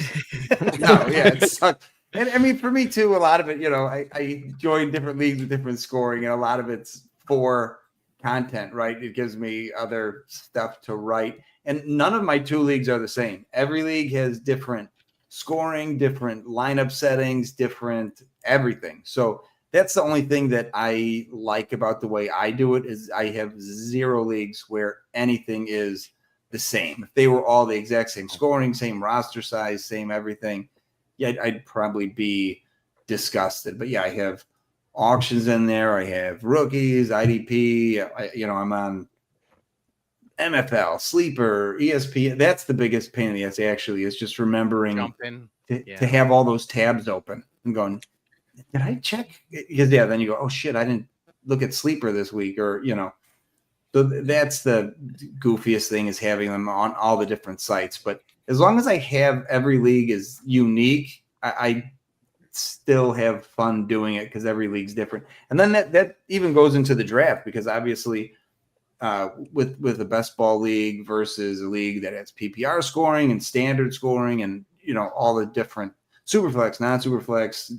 Some of the defensive leagues are like defensive tackle premium. So you really start to go, okay, well, during the draft, I always like pause and I'll like write notes on the sheet. I'm like, no PPR. So you go, oh, fuck, I don't want that guy because he's not going to catch many balls, but he will get touched, So to me, that's the reason I've had fun with it still, is everything's different. If I was setting the same lineup, same scoring, every single league, I'd puke on myself. So to follow up what you just said, what's your favorite platform? Like like hosting site? Yes, hosting site. Yep. I've recently fallen in love with Sleeper over the last couple of years. I know people like Sleeper, and Sleeper is cool on the phone. I'm still old school. I like to do stuff on my computer. I still write notes on my podcast. My buddy always laughs at me. I have just sheets. You mentioned Charlie Day. I'm flipping through sheets during drafts. I print out all my rankings, and I'm going through with highlighters during the drafts. So Sleeper I like, but sometimes on the computer certain stuff is not supported. Like you can't look at best ball stuff on your computer on Sleeper. You can only do it on your phone. You know what's actually grown on me? I don't know if you ever play on Flea Flicker, but I like Flea Flicker actually. Okay. No. It's a little goofy to get used to at first, but once you start doing it and like where you're supposed to click, it's not bad. And I like MFL. A lot of people hate MFL, but I don't like. What are they? I think they're charging like $90 a season now. No, thank you. Oh shit! Oh, used to be 70, and I know it went up. I guess 90. I could be lying, but it's over 70. Damn. Well, all right. I think that's all of our questions. So John, we want to thank you so much for once again joining us on our fantasy football show. Before you go, feel free to plug all your stuff. Yeah, to check me out on DLF. I recently moved to Florida, so I haven't written anything for like 2 months, but pretty soon I'll be resuming the rookie report card series. I took that over a year ago, so each week I do a report card for 2 rookies every week of the season throughout the year, and then there's a final report card after week 17 or after 18. I don't remember, but rookie report card coming up, and then check out my podcast, The Fantasy 40. Find that wherever you listen to your podcasts. All right. From Vegas to Florida. That's a cross-country move. Yeah. So I did like 20 and change in Chicago, 20 and change in Vegas. I'll do 20 in Florida, and then in 60, maybe I'll move to Thailand. All right, John, thank you so much for joining us. We appreciate you, and we'll be catching up with you. All right, boys. Thanks for having me. Thank you very much, brother. Later, guys. Thank you.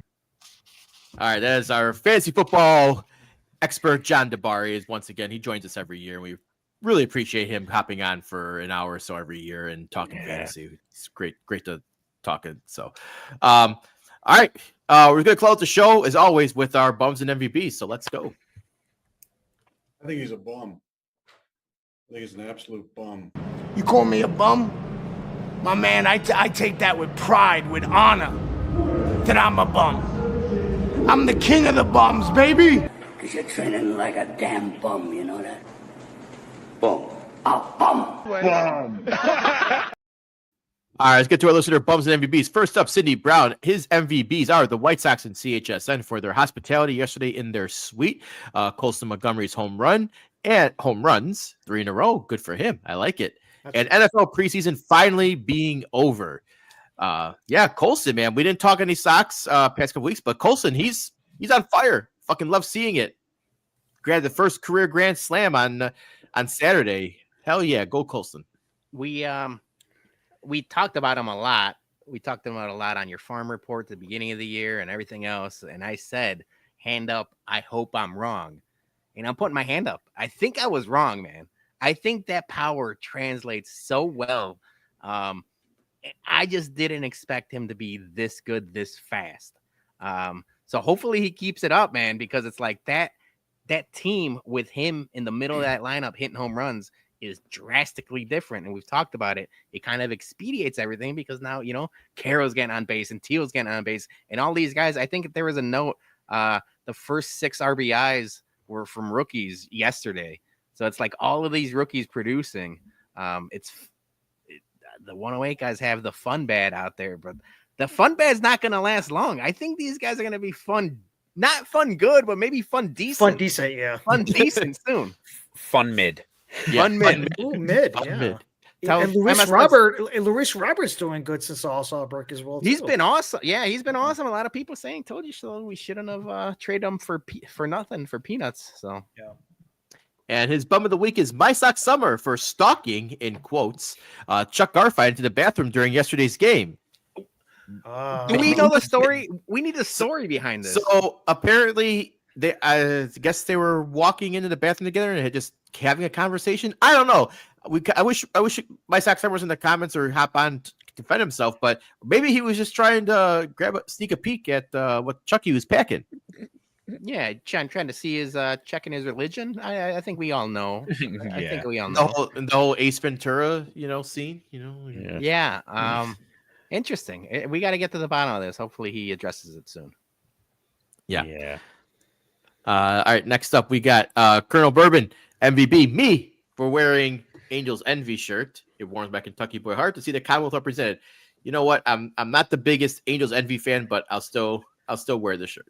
You know what? I'm happy you're getting your flowers. Although we both have talked about, check out our Bourbon Buns reviews. We're not Angel Envy fan. I'm like, he must have gotten that shirt for free. Was this a grab bag shirt or you paid for this? This was the first time we went to the Bourbon Trail and we just stopped in real quick to grab Angels Envy on the passport.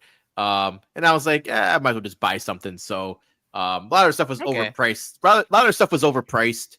I felt like if I'm going in there to get the passport stamped, I'll patronize you. A lot of their like rocks glasses and shit were way too expensive, and I'm like, I don't drink Angels Envy, any like in a glass anyway. So I'm like, I'll get a shirt. So, all right, next up we got Joey P, MVB, me. During our Bums Fantasy League draft, this kind soul left great football players for me to draft right before him in each round. You're the best. Motherfucker, you drafted ahead of me. What are you talking about? Well, I mean, I love how Jason is arguing. A snake jam is 50-50. Yeah, that's in front of him. He's making it seem like he did this every round. Like, no, dude, you drafted ahead of me. Yeah. And you know what? You were getting mad though. You were getting mad. He did. So I went back and looked at the draft results. There was 2 picks he cucked me on that I really wanted. I wanted Baker, and then I forgot the other guy that I wanted. But Wednesday, I got the 9th pick. He's got the 10th. So there might be some revenge expected all over again. Yeah. Oh. And his bum of the week is Yahoo Fantasy. Thanks for giving me the cursed A+ draft grade. I can't wait for my team to finish in last place. That's always happens. First to worst, last to first. I don't know what you're complaining about. Joey's going to have the worst team in the league. Yeah. King Ass MVB, Jackie and Baloney for filling in on Thursday's Asscast. Super subs. I feel like whenever, whether it's Drafty Pod or the Asscast or any of the shows, I feel like it's always a Jackie Baloney 1-2. It's like a dynamic duo. Bum of the week, people who don't understand concert etiquette and personal space. I think we had something like that recently. One of you guys bummed that. for personal Well, space. I talked about it when I was at Lala, and it's kind of like, at least in Lala, everyone was friends. Yeah. Depends on what concerts you go to. There's some concerts I think they were at, like I don't want to say. Oh yeah, he's on. Was it Simple Plan? They were at like a pop punk show, and those shows tend to get a little bit more pushy. He wants to start over. I guess we can talk all fantasy again. Call John Di Bari back. Tell him we got. Talk another hour of fantasy. Oops, sorry, went too fast there. JT, MVP, us for welcoming him into our fantasy football league. Well, hey, you paid, you're in. We are nothing but whores. You know what? I appreciated it. We had a fun time. We had the Zoom screen, StreamYard screen up, and we were all talking.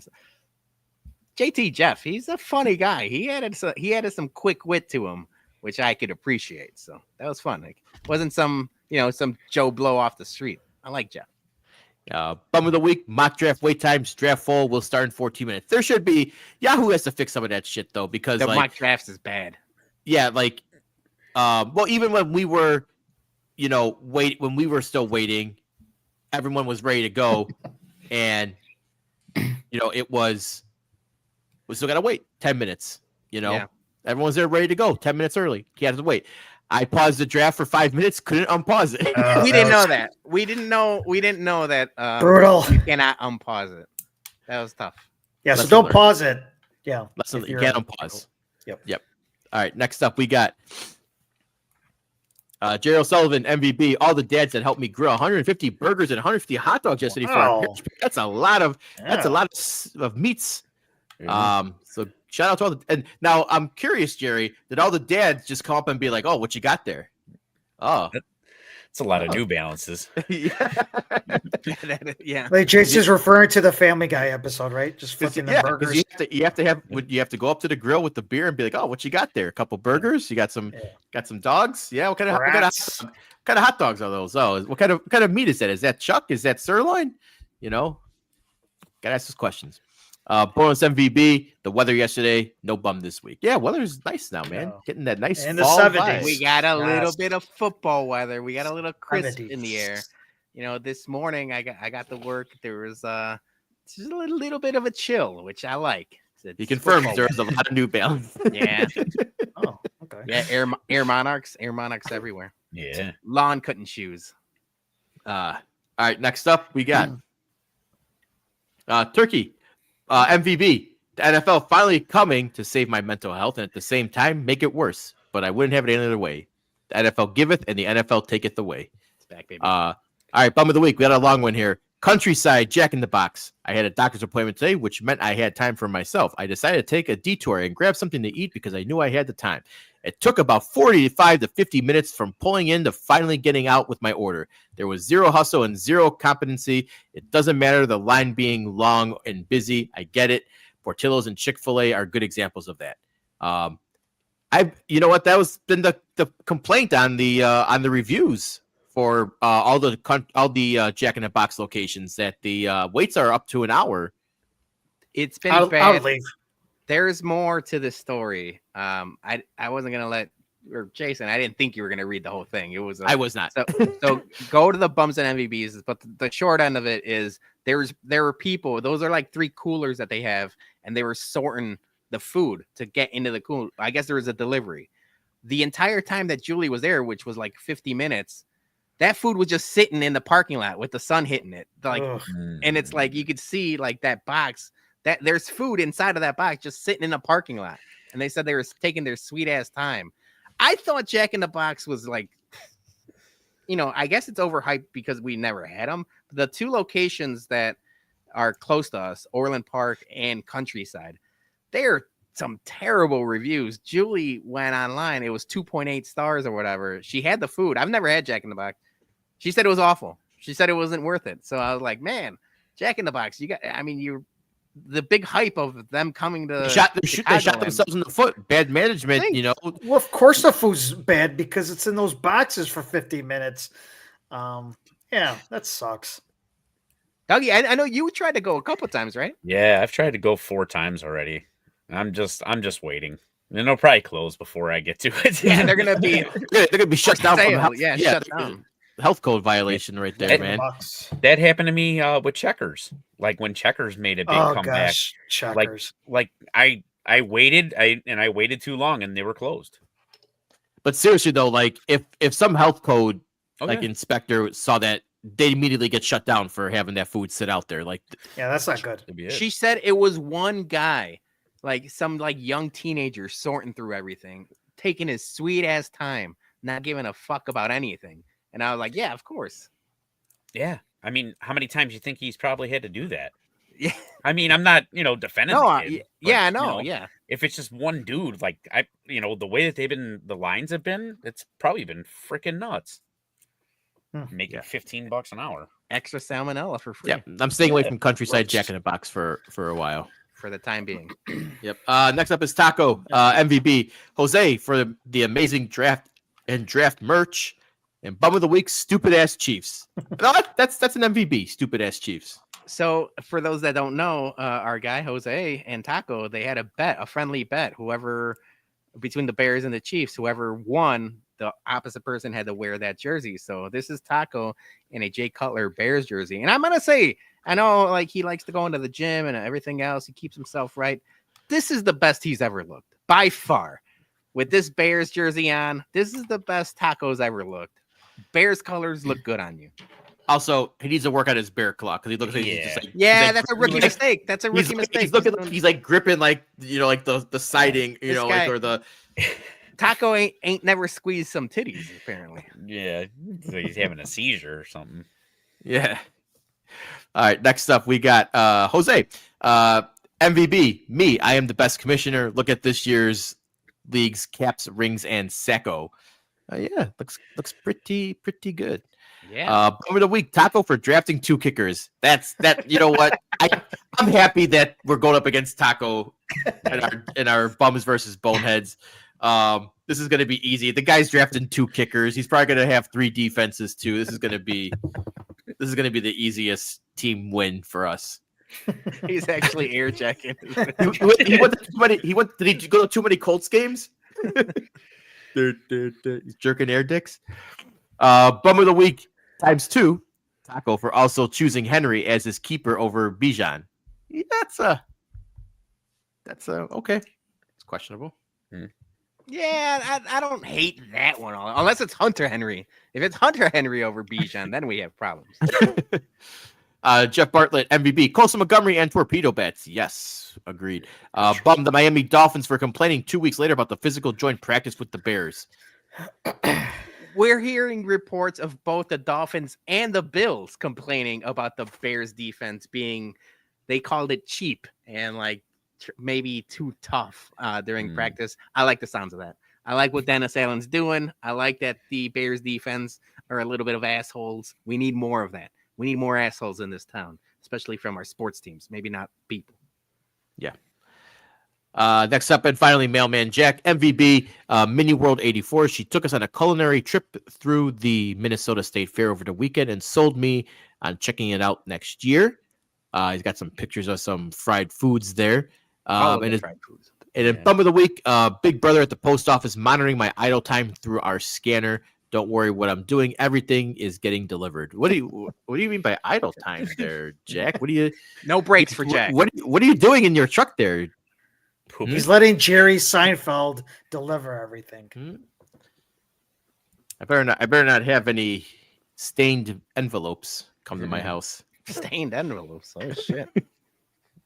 All right, let's get to our bums and MVBs. Johnny, kick us off. So I just want to do a real quick shout out to my daughter. Yesterday, she was her Bob took her to go see one of her friends.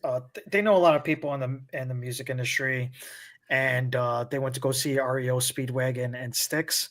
And she was able to, you know how they do sound check on a lot of stuff with the instruments. She was able to do that with the drums. So that was pretty cool. She lives a awesome life that I am jealous at sometimes. So it was pretty cool that she got to do that. I do like Styx and REO, so that was pretty cool. So shout out to her. Love her. And then my bum of the week is something that this has been occurring so many times. at work, but also too, this happens everywhere. It's just etiquette in a bathroom. When you take a shit, just flush the fucking toilet, okay? I don't understand why this is like such a hard thing, or there's toilet paper all over the floor. Like, I just don't understand the concept of how, you go to the bathroom, you do your stuff, take a shit, piss, whatever, flush the toilet. It's not hard. It's not rocket science. I went to like 3 stalls and there was shit every single one of stalls. I'm like, what the I felt like I was Quentin Tarantino and Desperado. Like there's like shit all over the place. I'm like, what the fuck's going on? So, I mean, it's just, we're all adults here. If you take a shit, if you're pissing, especially if you're pissing all over the fucking toilet seat, what are you, fucking 5 years old? Flush the toilet. I mean, come on. It's the easiest thing to do. I can understand like at a game, you're having a couple pops and stuff like that. Sodies, that shit's going to go all over the place if you're pissing. But when you're at like work or at a store or whatever, it's not hard to flush a toilet, people. Now, question for you, Johnny. Was the toilet on a sensor, maybe the automatic flush, and it doesn't read? But you could, if it doesn't do that, you can still hit that button. You know what I'm saying? Or flush the toilet. I mean, don't just make excuses for these people. Okay, I'm sorry. Are you you rely on the sensor, Jason? Are you not pushing the button if it doesn't? I'll push the button if it doesn't. Yeah. If it doesn't go, I'll push the button. Okay. All right. It doesn't mean his shit's gonna flush though. We all went to him with Indy. All right, now if there's a clogger and stuff like that, and it's the pipe, then okay, I can understand that point. But for the most part, the pipes are not like that all the time. You can flush a fucking toilet. All right, so now my question is, how many dudes do you work with? Like, do you think it's one like shit bandit that's doing this? So I work in an office. There's 2 big offices. Okay. So we all share a bathroom. There's like 5, 6 stalls. So there's a lot of, of guys in, that's going to use that same bathroom. So I can't pinpoint it to one person. Damn, I thought we had a case. Stalls. How many guys do you think are in that floor office or whatever? There's got to be over 100 guys. You guys got to go on strike. You guys got to put, instead of the big rat outside the building, you got to put a big toilet and do something about it. 6 toilets for 100 dudes is a bad news. Hey, you know what? I think I might do that. That's a good idea. Yeah, I'll go strike with you. Solidarity. Solidarity. Let me work on that. All right, Peter, you're up. All right. My MVP is someone you're not gonna expect me to MVP because I've had issues with this person in the past, but it's Dan Bernstein. Dan Bernstein. Yeah, I know. I did listen today.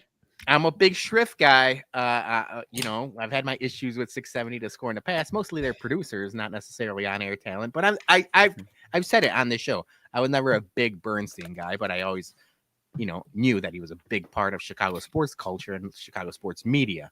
I listened to that first podcast today with Matt Abatacola, and I thought it was really good. I thought he was really honest, really, like it wasn't contrived at all. Whenever people have these big public blow-ups, especially on social media or in the media in general, it's easy to go the mental health route and I was in a bad place and now I'm better. And a lot of the times it seems scripted or even fake. Rehearsed. He was ripping off the cuff. I thought it was really good. He talked about the fish thing. He talked about everything. Talked about getting help and missing sports media. He talked about him fucking up and him losing his job is basically his fault and no one else's. I thought all of that was really good. And I think him with the rapport of Matt Abatacola, I think this is going to be a good show for people that are right now disenfranchised with both 670 to the score and WNVP or ESPN 1000, whatever you want to call it. Because ESPN 1000 announced their new lineup and still people are mad that you have a national radio show in the middle of that lineup with Rich Eisen. And 670 to score has been mix matching a bunch of different things. And I feel like they've been slipping for the better part of a year.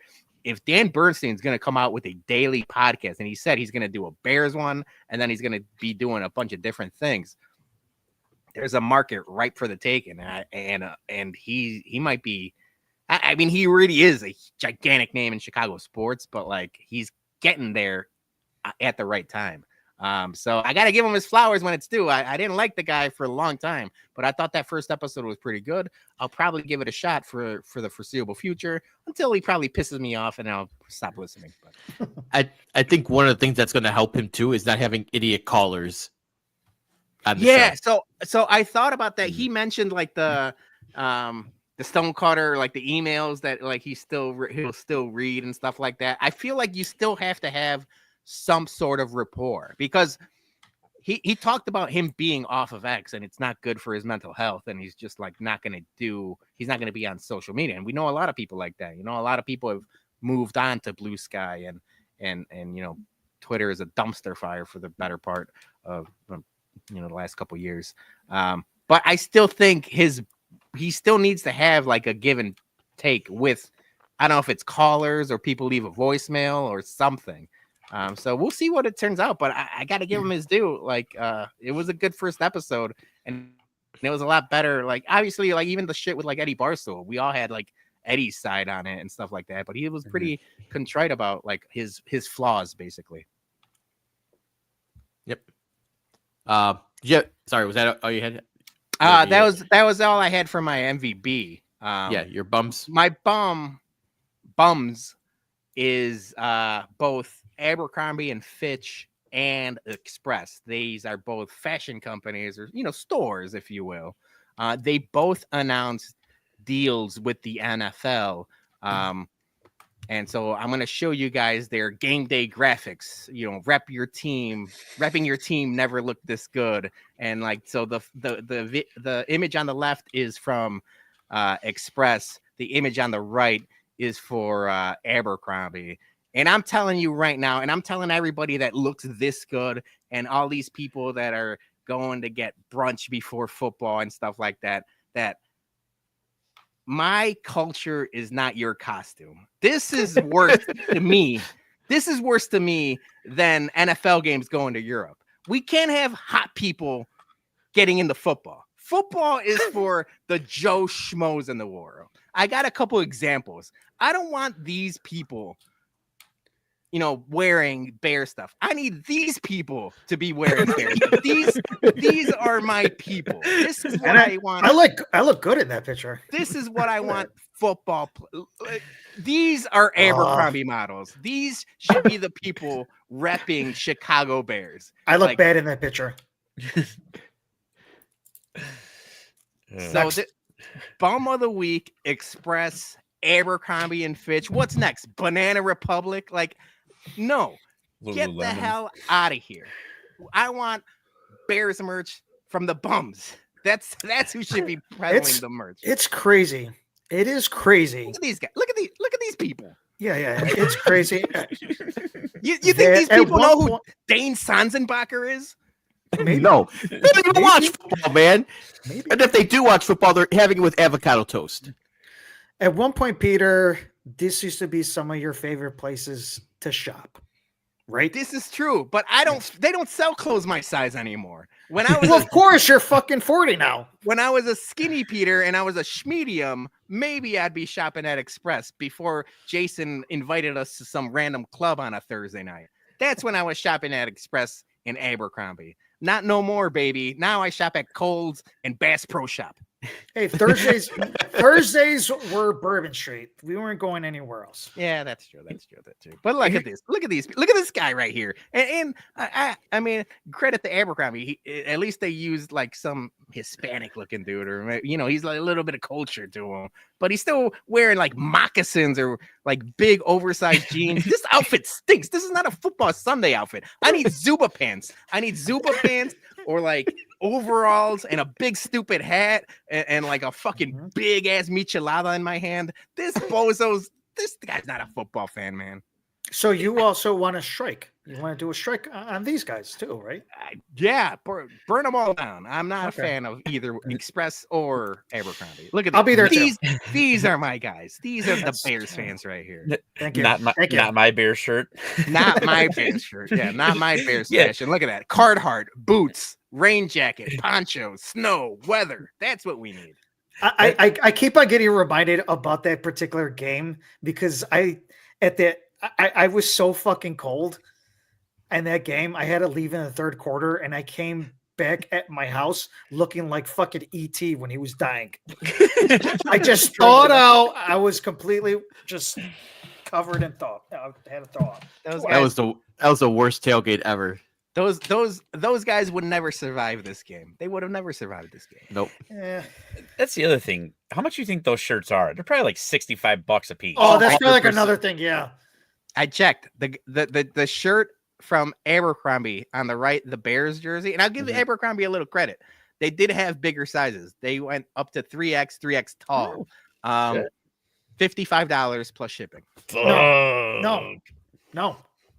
Can't do it. Can't do it. Can't win with them. That's why you go and buy bum shirts. You get 2 for that price. Yeah. Exactly. All right, Dougie, you're up. All right. I have 2 quick MVBs. One is the Chicago Bears. They, since I am part of the season ticket holder waiting list, they mailed me a calendar and a nice yearbook, which I was really surprised with. It was a really nice yearbook. So MVB to the Chicago Bears for treating people who are waiting for tickets nicely. Second one, I'm gonna MVB myself. Because I completed my second 999 challenge on Wednesday. Yeah, I wanted to talk about that during banter, but we were on under the gun this week. You killed it once again. Killed it. And I actually started late. It was a challenge because You the line got a head start and you still won. yeah. And the last one I finished was a random hot dog that Tina found in a cup holder. So Oh my god! so that's how I finished. Was it wasabi nuts? Dude, it was the bun was so fucking hard. It wasn't even funny, dude. I had to dip it in beer just to get it down. Dougie, but you didn't have any whiskey whatsoever this time, though. Right? No whiskey. Okay. Yeah, no, I was golden. So yeah, those are my MVBs. My bums. I'm gonna be bumming Fox. Fox blacked out the Bears game for me. I was only an hour and 10 minutes out of the city. Yeah. I was in Kenosha. Go ahead. You were in Wisconsin, enemy territory. You have no Yes, one to blame but yourself, man. But they weren't even like the Packers weren't even playing at that time. So like Fox just blacked out all the games. It wasn't just the Bears game. Like they blacked out all of the NFL games that were on Friday. I couldn't watch any NFL if I wanted to. But an hour and 10 minutes out of the city of Chicago, and like that's what we're doing. Like that's brutal. So bum of the week goes out to Fox for that one. And then my second bum of the week is for the second time in 18 months, I've had a dishwasher break down on me. Oh shit! What happened to Mary? Oh! Whoa, man! Whoa!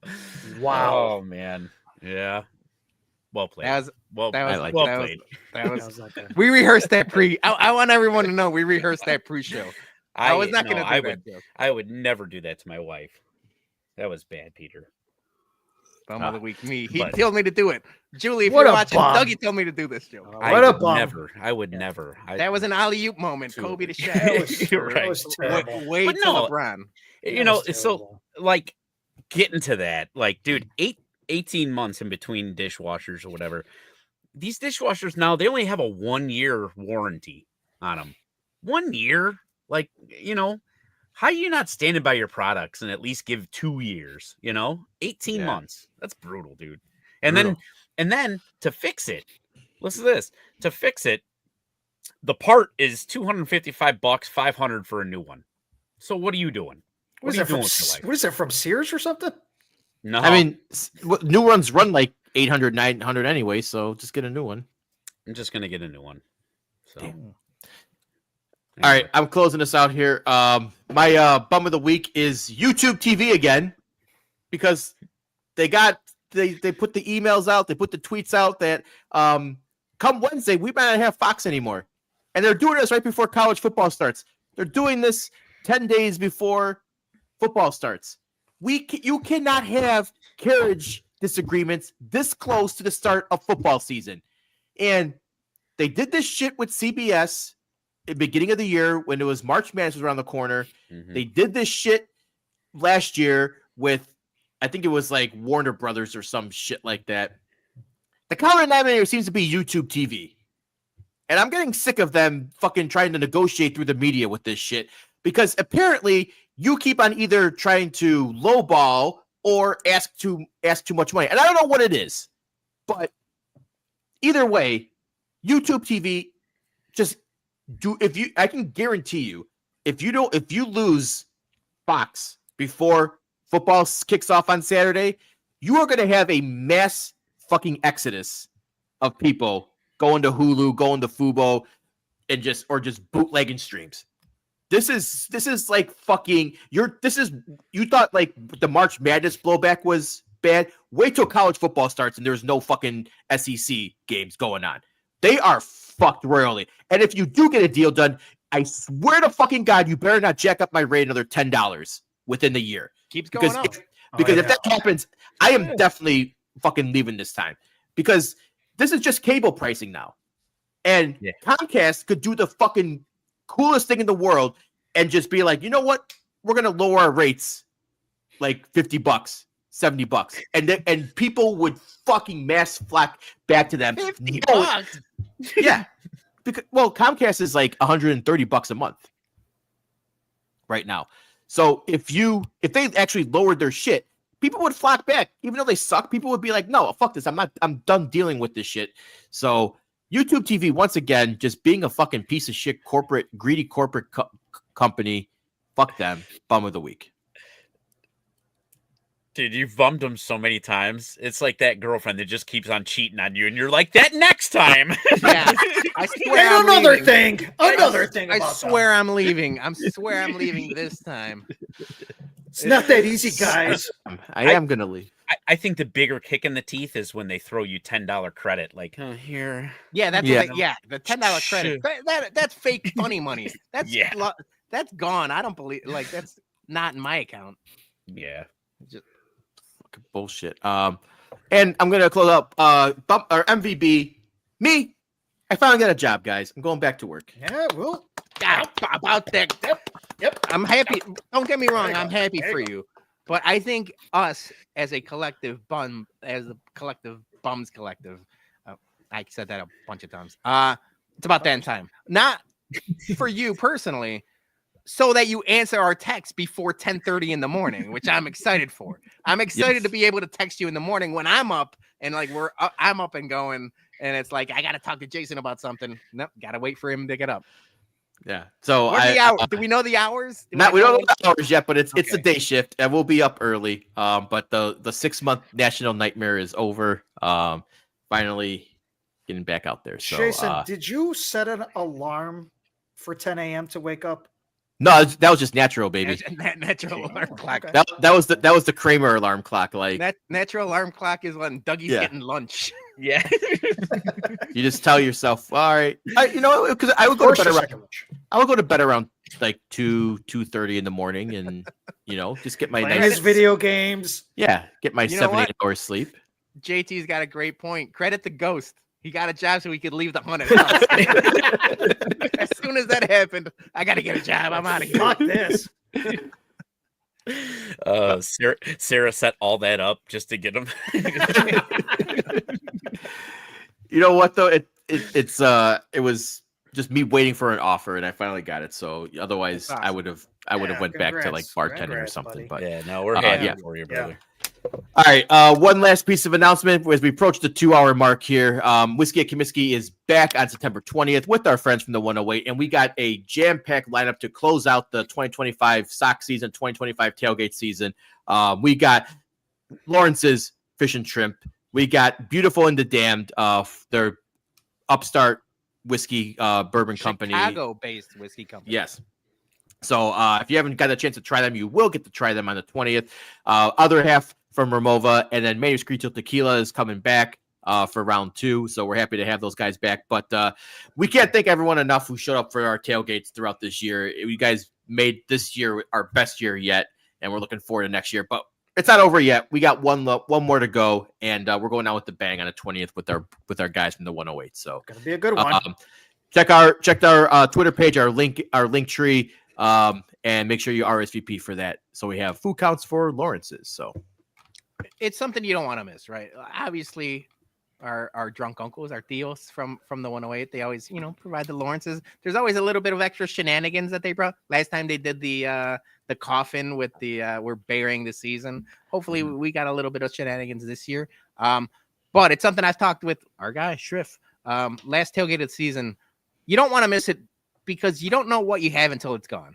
When it's the dead of winter and we're happy football's back, but when it's the dead of winter and there's snow on the ground and you can't even leave the house and we're waiting for opening day for what it seems like 6 months, you're going to be like, damn, I really wish I made it to that last whiskey at Comiskey because it really holds us over until next year. And we said next year, there's a possibility of them being fun mid or fun decent. So it's just like, make sure you get there. It's going to be a fun time. Obviously, all of these sponsors are lined up and it's going to be a great time. So, just get there before the weather turns because it's coming. And Peter says you can't miss it as he's going to miss it. No, I'll be there. I'm just not going to the game. I'm going to be there, and then I'm going to Riot Fest. Oh, okay, awesome. I thought you were missing the whole thing, so I'm happy now. That makes me extra happy that you're Riot Fest. Okay. Yeah, I'll be there.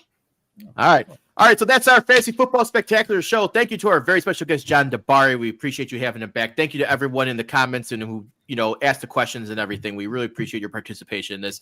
And we will be back next Tuesday. We are taking Labor Day weekend off. We'll be back on Tuesday. Next 2 Tuesdays for our Bears season kickoff show. And then don't miss Wednesday for our live Boneheads versus Bums fantasy draft. We're going to be streaming that live so you guys can ridicule all of our draft picks, mostly Taco's draft picks, live in the comments. So we'll see you guys Wednesday. We'll see you guys Tuesday next week. Have a great week, and let's go Bears. Bear down, baby.